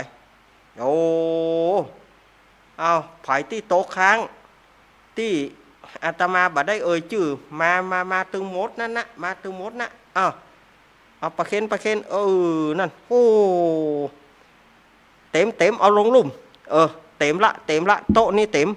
ต้นนี่เต็มเอาลงลุ่มน่ะมันเต็มนั่นน่ะโอ้น่ะเอาบ่ยายน้อยกัดนัดเนอะโอ้แม่น้อยก็มได้เกณฑ์ก็เปิ่นยายน้อยกัดนัดมาเลยอีแม่ก้อนบะเล็กบะเล่นได้เกณฑ์เตอมา ไอพงปลาซังไอเอกพะเยามาเลยอุ๊บโอ้ยน่ะเอาลงลุ่มมันล้นมันล้นน่ะโธ่มันล้นเอาบ่มีไผละบ่แม่เกี้ยวยาวาก็บอกว่าอีแม่ไข่เกอีแม่มี2 ก้อนแม่ไข่เกเกมา2 ก้อนยายน้อยการนั่นแม่หลวง7 ยอดแม่ยายแดงดอกตะล่อมดอยปลาคงดงปลาคอยโอ้บอกชื่อยายแดงสักกำน้อยใจอกก็เดี๋ยวจะให้แล้วเนอะยายแดงว่านะบอกชื่อยายจะให้แล้วเนอะเหนียวหม้อลำเหลือ มาปลาเค็นอ้าวหมดแล้วเนาะศรัทธาญาติโยมเดี๋ยวอาตมาขอแป๊บหนึ่งเนอะศรัทธาญาติโยมสงบใจน้อยหนึ่งเดี๋ยววิทยุจะดับกรรมหนึ่งเนอะเจริญพร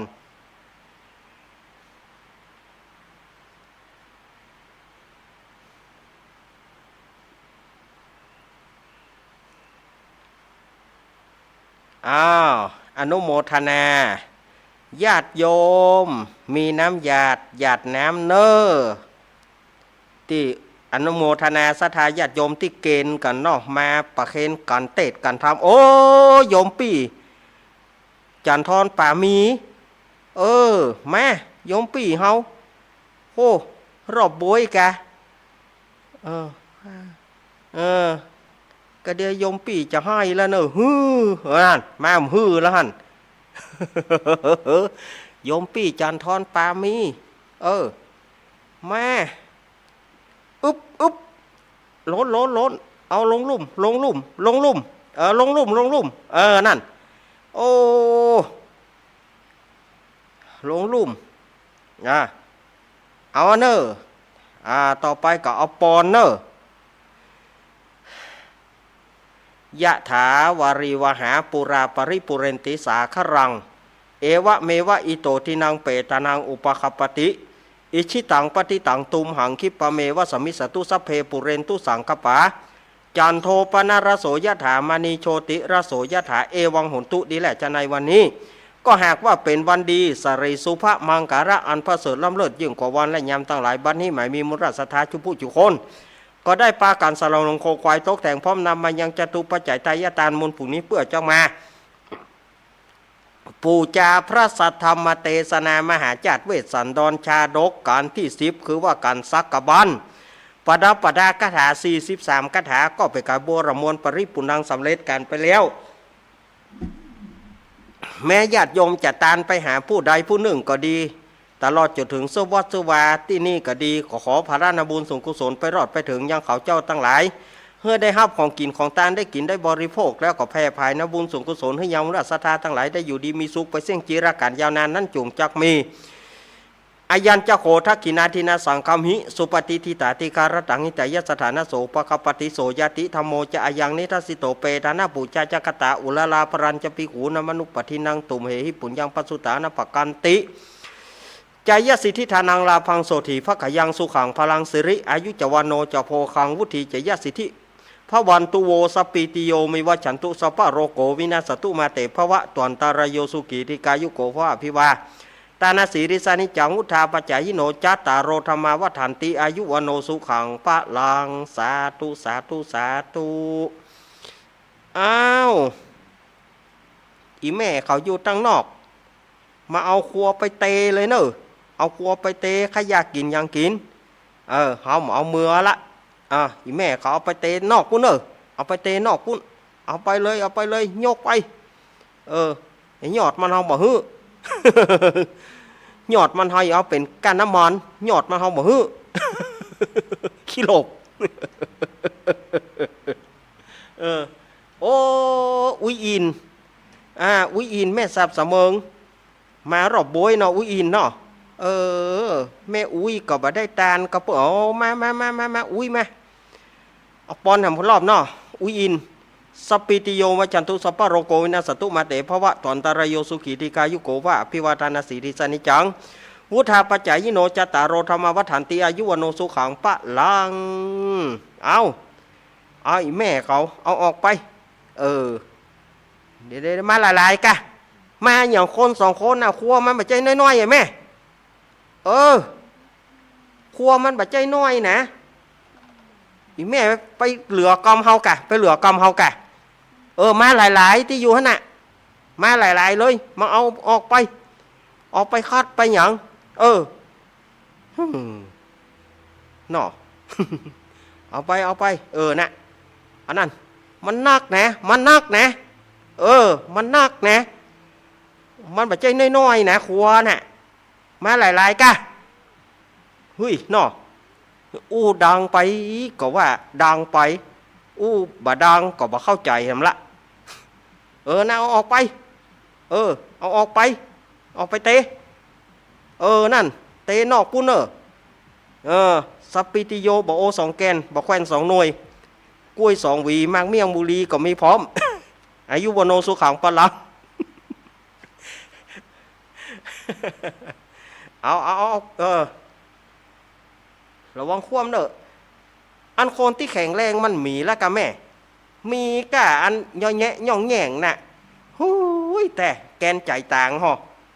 เห็นละรายการก็บ่ได้จะเอาไปช่วยแม่เขาบ่ได้อันคนที่แข็งแรงก็บ่เข้ามาเหียเอาที่เปิ้นย่อแยะย่องแย่งเข้ามาน่ะหุ้ยแกนใจต่างหอ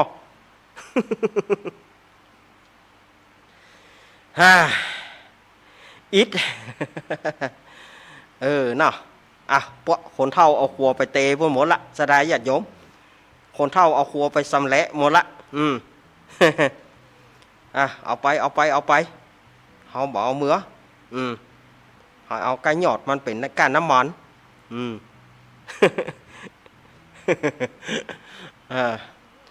เนาะกันไปม่วนแน่ม่วนแน่เนาะเล่นละครบ่สดายญาติโยมเขาเล่นละครเตือนเนาะวันนี้บ่ได้เล่นละครเมินละเนาะบัดเดี๋ยวนี้ก็ยังกำลัง4 โมงเกิงสดายญาติโยมเหย4 โมงเกิงนี่เขามาเล่นละครเบาสมองละครเพลงเนอะละครเพลงส่วนจะเรื่องอย่างนั้นไอ้ก้อนจะเป็นผู้มาบรรยายเป็นหนานก้อนมายกเวทีนี่เฮ้อเนอะไอ้หนานก้อนกับลุงไอ้นะโอ้ไอ้อย่างใดบัดเดี๋ยวเนี่ยลุงไอ้ว่าได้ก่อนว่าเปิ้นเฮือเก่าไม้มันออกวิทยุนะมาว่าได้ก็เอาใหม่ชาววัดยีเยอพ่อแม่พี่น้องคุณผู้ฟังที่เขายบยุงอ้ายมาย่าเยอว่าตอบตัวเก่าอย่างใดน่ะลุงอ้ายมาแล้วเนอะเขาบอกเข้าใจยุงอ้ายมาย่าเยวันนี้ก็จะมาเยี่ยงอย่าคอนช้าๆอย่าโยมใจฟังบ่ใจกะพ่อแม่พี่น้องคุณผู้ฟังเนาะสวัสดีครับพี่ไอโบครับสวัสดีบ่า อายายเนอไอ้หยานมึงว่าไปสวัสดีครับคุณผู้ฟังที่เคารพทุกท่าน สวัสดีครับไอ้นานก้อนโบครับ บ่ะโวก็โวบ่ะเฮ้ยตีคิงตีต้นกล้วยดีกว่า หูจังว่าใหญ่อ้าววันนี้มีละครเพลงเบาสมองให้กับคุณผู้ฟังวันนี้เอาละครเรื่องไอ้อู้บะจ่างถ้ามาแปลเป็นภาษาไทยบอกพี่เกี้ยวไม่เป็นอีเนาะ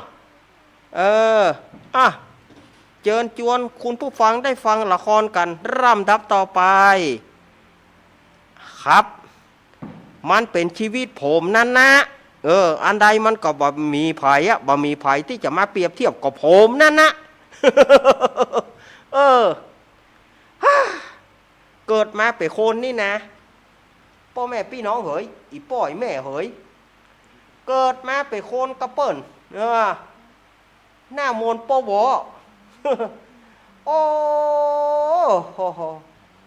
มันเป็นเบาเคินอีป่อเหยผมนี่นะไผบัดสาวเขาบ่น้ำพาเพราะว่าผมเกี้ยวพาราสีเขาบ่จ้างว่าอย่างใดก็บ่จ้างอีป่อเหยอีแม่เหยเฮ้ยก้อนหิมไปเงาสาวพวกไงหาจะไปได้อย่างใดบ่เอ้ย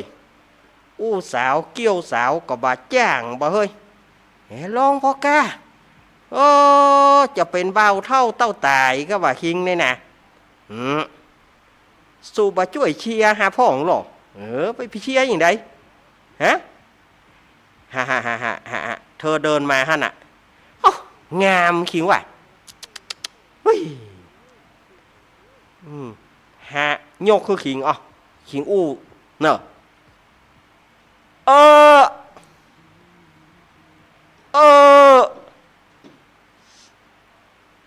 สวัสดีครับ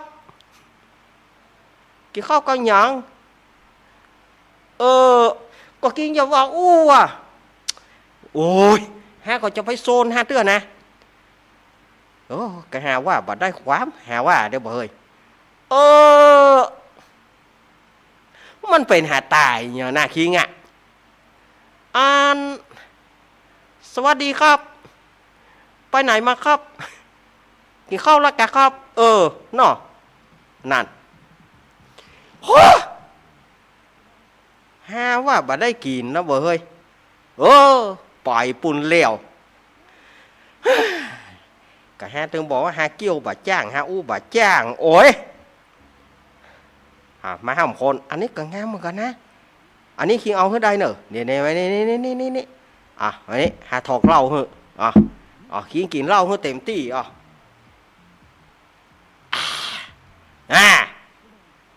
เมาย่ำไข่เมาแตะเถอะเมาแตะใส่แฮมจีบสาวกันนี้มันต้องลื่นไหลแน่นอนสวัสดีครับ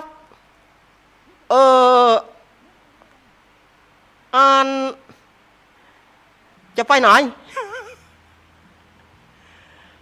ข้ามมืดเนี่ยขอไปส่งได้ก็ครับบอกกลัวผีกะ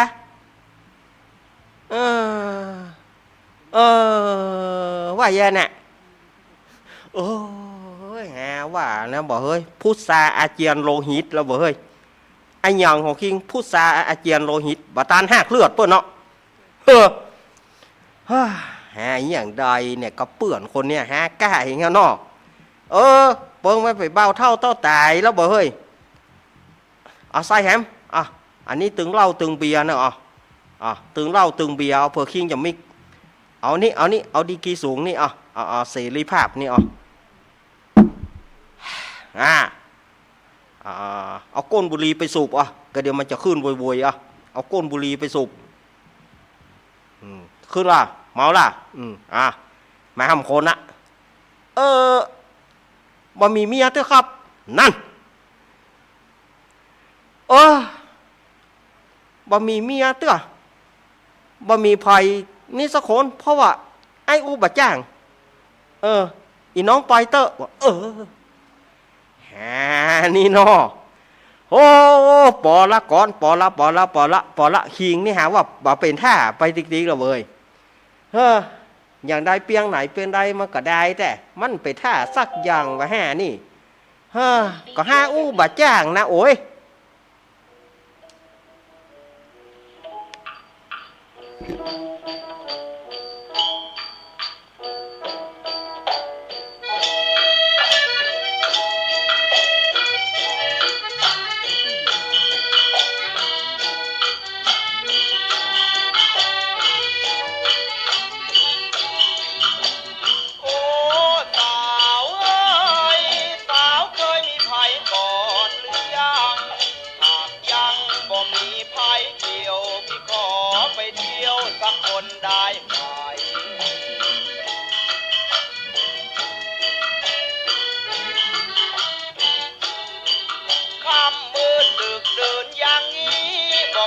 ผีหลอกเอาหรือไล่พี่นี้ขอตามไปส่งพี่นี้ขอตามไปส่งตกลงไม่จะหวั่นใจ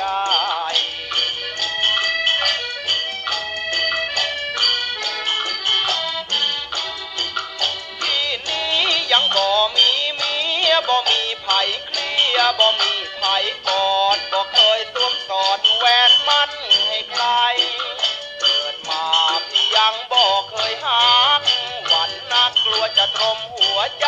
พี่เกี่ยวไม่เป็นเหมือนเช่นใครเพราะพี่เป็นชายยังบ่เคยมีลูกเมีย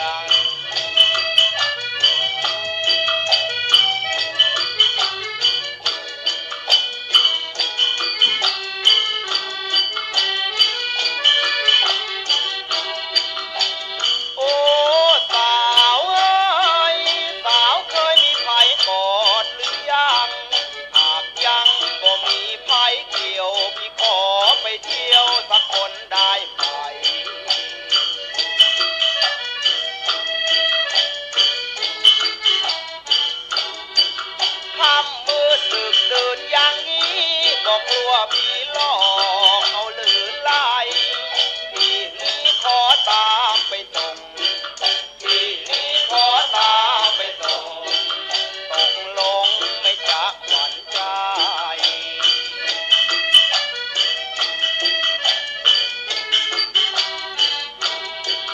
พี่นี้ยังบ่มีเมียบ่มีไผเคลียบ่มีไผกอดบ่เคยสวมสอดแหวนมั่นให้ใคร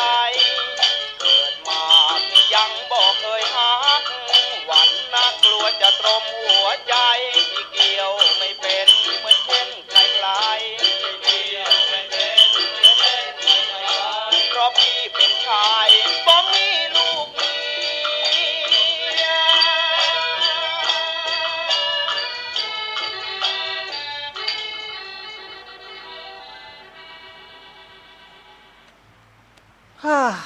ก็มันอู้บะจ้างเนาะเนี่ยได้ก็มันเกี่ยวเขาตู้บะจ้างไปแล้วเนอะ ไปล่ะไอ้หนานเฮ้ยหนานก้อนเฟิงไอ้เจเคียวมันแต้ละ เฟิงไอ้เจเคียวมันแต้ละว่าได้เรื่องได้หลัง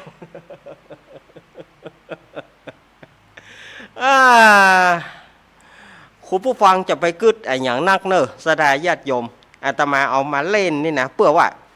เบาสมองคลายความเครียดไปเนาะเบาสมองคลายความเครียดไปบัดถ้าไปกึดไอ้อย่างสดาญาติโยมเนาะเดี๋ยวอาตมาจะวางสายแล้วเนอะตอนนี้ก็เหลือเวลา20 นาทีเต็มมาเลยสดาญาติโยมเกียมโทรมาได้เนอะ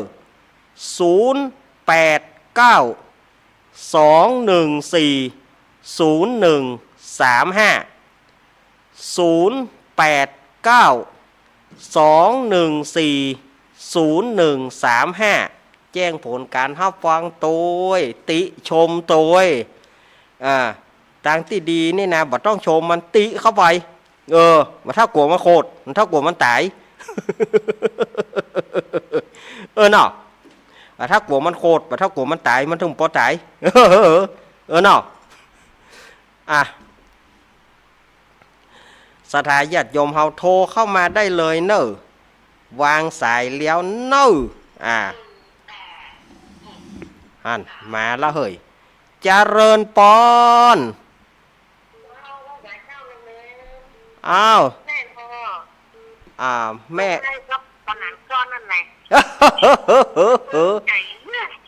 แม่พี่สมัยเนาะแม่พี่สมัยเนาะ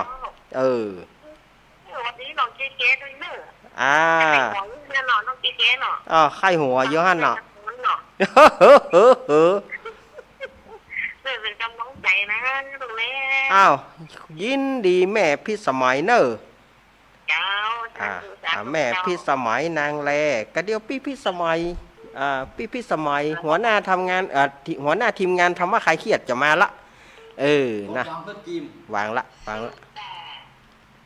จะเริญปอนแม่ศรีกุลตานธุระบ้านหนองล่องบ้านเป้าอำเภอเมียง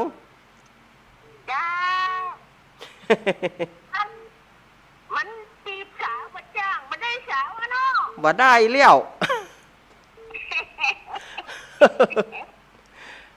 เอาเหล้าให้กินก็ได้เอาเบียร์ให้กินก็ได้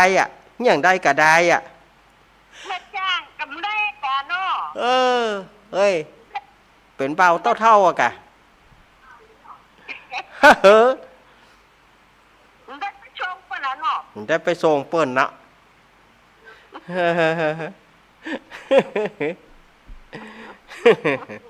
ยุ่งแต่แม่ศรีกุลแต่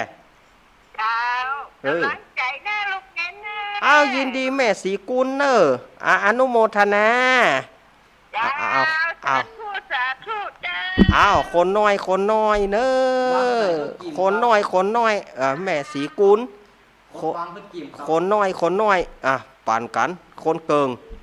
ไปเจ๊กะจะเริญปอนติดแล้วโอ้อีแม่ปิดพัดลมก่อนอีแม่โอ้โยมเหยปิดพัดลมก่อนดูอันยาวโคตรขาดน่ะถ้าบ่ปิดเตื้ออาตมาจะเอาสายอื่นเข้ามาใหม่เนอะ089-214-0135มาละ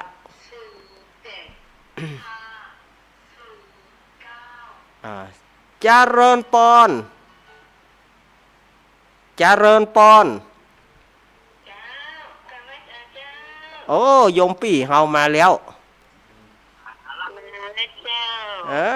ยมปี่เฮาเมื่อใดจะมาคงจะเป็นวันที่9นะเจ้ามาวันใดก็บอกเด้อครับกำลังใจให้นะครับโอ้เปิ้นมารอบบุยแต่ตะกี้กะ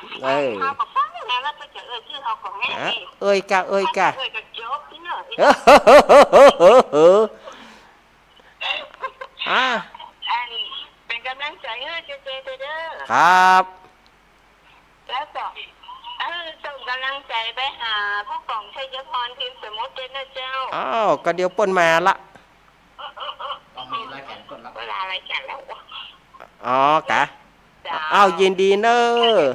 จ้ากลับไว้สารนะจ้าสาธุยินดีจ้าโยมปี่เฮามาละไปทำงานตามกลุ่มแล้วกะเจริญปอนจากตังได้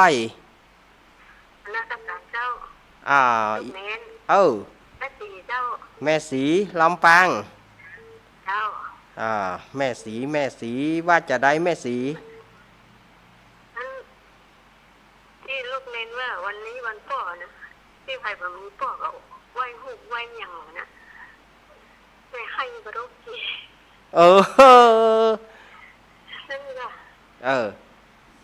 ไหว้กูนเปิ้นไหว้หูเปิ้นเอาเนาะ เจ้า เอออ่า แบบนี้ทำนี้พ่อตายที่เนี่ยได้อายุ12แล้ว เอากัดอกเนาะ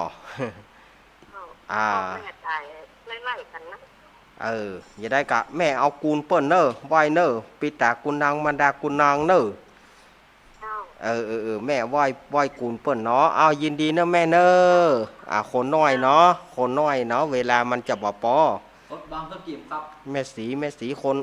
มันจะบ่ปอเวลามันจะบ่ปอจะได้สุแม่อภัยสถาญาติโยม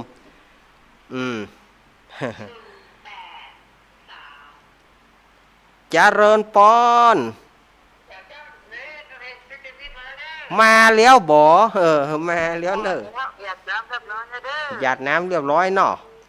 เจ้า เออ เด็กคนใหญ่เดนเด้อ เฮ้อ ทานกับม่วนในแต่ละกับม่วนละครเด้เอาเดี๋ยวทางเปิดพอเด้อเดนเด้อหลังจากเจโดย ครับขอบคุณแม่เพนมาแล้วเนอะคนสู้ชีวิตเจริญปอน จากเจ้า ติดแล้วจากตังได้อีแม่ จากพ่อบ้านหมดเนี้ย แม่โบวเขียวเนาะ เจ้า แม่โบวเขียว ว่าจะได้หา มันแว่ ม่วนเนาะ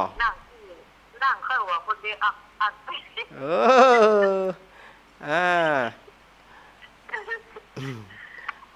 เอาแม่เฮือกำลังใจเนาะ เป็นกำลังใจนะเจ้า เอาขอบคุณนะแม่ ยินดีเนอะคนน้อยเนอะแม่คนน้อยอนุโมทนา บางก็กิมครับ คนน้อยเดี๋ยวมันจะบอกเวลาจะบอกปอ แม่กดบางก็กิมครับ น่ามันจ้างอู้เนาะ กดบางก็กิมครับกดบางก็กิม ยินดีเนอะ ได้เข้าครับ ยินดีแม่เนอะแม่ ครับกดบางก็กิมครับ ยินดี เจ้ากดบางก็กิมครับ ปอนคนน้อยเนอะแม่มาใจอย่าอ่านอีนะเจริญปอน แม่แก้สิงแก้กระตองแล้วลืมกันนะ ก็บ่ลืมตะกี้ก็มีแล้วเหรอ ตะกี้ก็มีแล้วได้ยินเหมือนกันนะ ได้ยินแล้วบ่ ว่าเล่นลูกเน้นไปจ้ะน่ะ เนาะจะได้อีแม่จะฮื้อได้หันตัวจริงถูกเนาะ มาปากทางเจริญเพ่ กันนั่นน่ะก็ไปจะได้น่ะ เดี๋ยวก็ไปจะได้เปิ่นยังมาท่านมาหาเปิ่นจะเอาโครงการมาแน่ ก็มีใครชม นะโคนบางงาม นี่แม่ใครหันตัวจริงลูก โคนบางงามไม่เหย มางานจะได้อูยังหมด มันตึงเสียงตีละยินดีแม่เนอเอาคนน้อยเนาะเจ้า กำลังใจด้วยลูกเด้อ เจ้ายินดีแม่ ก้อนบักแก้วน่ะบักแก้วก้อนน่ะกินเหล้า อย่าได้ก็ได้แด่ยินดีเนอคนน้อยแม่เนาะ กดบางก็กิมครับ ลูกกันนะญาติโยมเจริญปอน พัดลมนะมั้ง เจริญปอนติดแล้วเนอ อีแม่ปิดพัดลมเพื่อกำครับ มันเข้าหน่อยครับ ปิดพัดลมก่อนนะครับ มันเข้าหน่อยครับ เจ้ากินแล้วเจ้า โอ้แม่โทรจากที่ไหน แม่โทรไปจากอาจารย์เรื่องของน้ แม่น้อม ำแม่บัวคำ แม่บัวคำสุแม่เตอะ แต่ แม่บัวคำจินะมาแล้วเนอะ ต้องมาเดินไปไหนเจ้าแล้วเด้เอาแม่กับปันหอมปันหายเนอะโรคภัยไข้เจ็บอันใดเนาะเจ้าแม่อยู่ดีมีสุขเนอะเจ้าเอาคนน้อยเนอก ดบางก็กิมครับ ศรัทธาเฮาเนาะคนน้อยอีสุ แม่ แม่ กดบางก็กิมครับ แหมน้อยเนอะ มาเลยจะเริญปอนยายพรร้องว่าแดง แต่เนี่ยสิ ยายพรถ้าวันนั้นกับตอบปัญหาเพลงกันม่วนเนาะ เอาไม่ใช่เป็นเจ้าคือเป็นซื้ออะไร เออ เดาก็ได้ เดากันเอาแล้วมันโอ้ท็อปดูไม่ได้ฟังหนา ไม่ได้ฟังอย่างบ่ได้แล้วจังเอ็นเจ้าเจ้าแค่ชมที่นี่ ยินดียายพรเนอ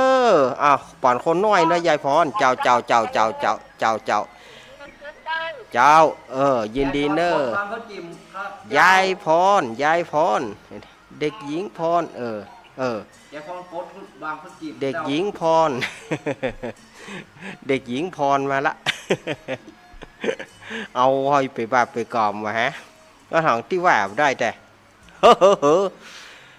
แม่พรป่าเศร้ามีไหนแม่พรป่าเศร้าโทรมาพองกะไฮเซฟอ่ะ แม่พรป่าเศร้าเนาะถามได้ฟังก้าไอพงไอพงป่าสร้างเนอะไอพงบ้านแซมอ่ะเจริญปอนจากตั้งได้อีแม่วังขินแป่นะอีแม่ยังแม่โยนม่วนดีกะใครหัวมาอุ้มจ้างเนาะอ้าวยินดีแม่เนอะเจ้าเอาแม่โยนเจ้าแม่โยนปั่นคนน้อยเนอะแม่แม่กด แม่กดวางเขาจิ้มเจ้า ปั่นคนน้อยสุมาถ้าเวลามันจะหมดแล้ว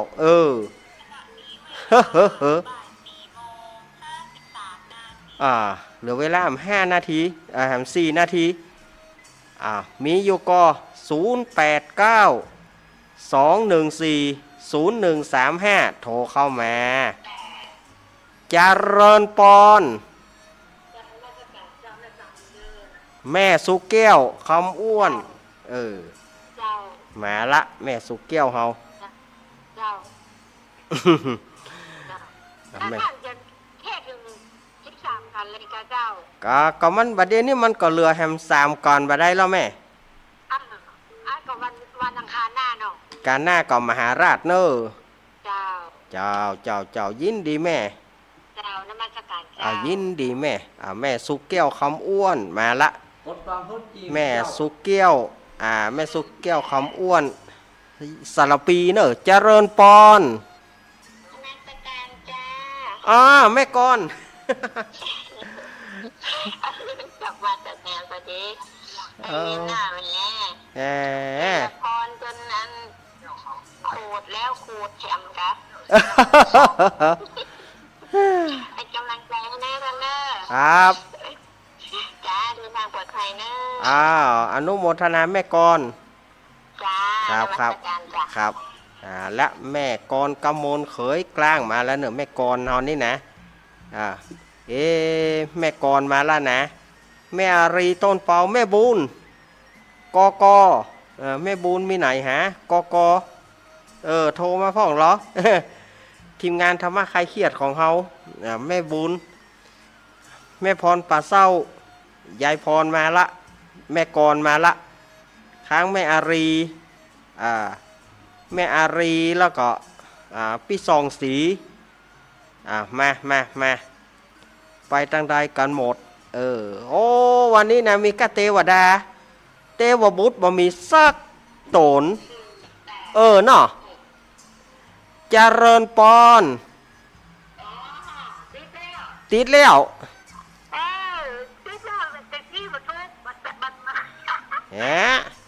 อีแม่พังบ่ได้อีแม่โทรจากไหนแม่โทรฟังเงินกันแม่แก้ววังเงินอันนี้ก็แถมแก้วเนาะ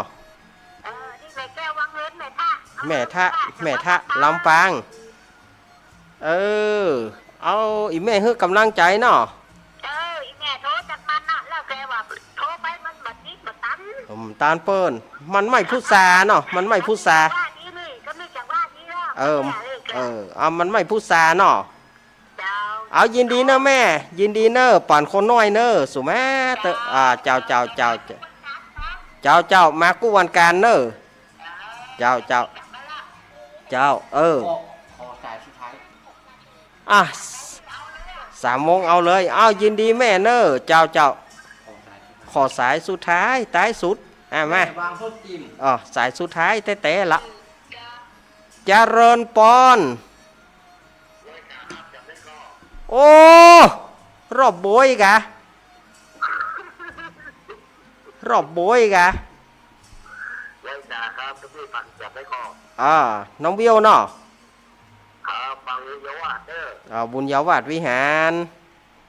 ชัดเจนดีเด้อมีโอกาสจะไปแอวหาเด้อ โอ้มาเป็นห่วงคนนี้เลยแน่ ได้กะ น้องเบล สวัสดีเด้อ ครับขอบคุณหลายๆเด้อ ยินดี ครับโชคดีครับผม ครับมาละโอ้เตวบุตรมาส่งเสริมเติมตอนสุดท้ายเตวบุตรมาตอนสุดท้ายน้องเบี้ยว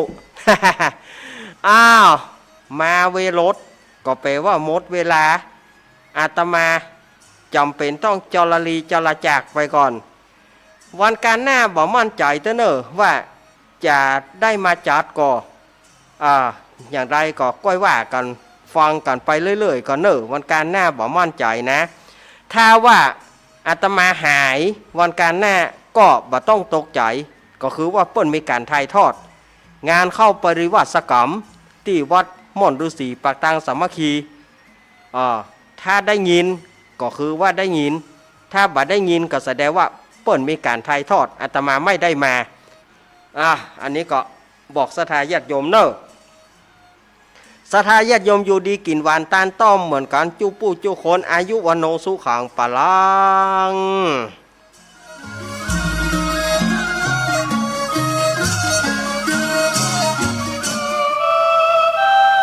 ชีวิตมนุษย์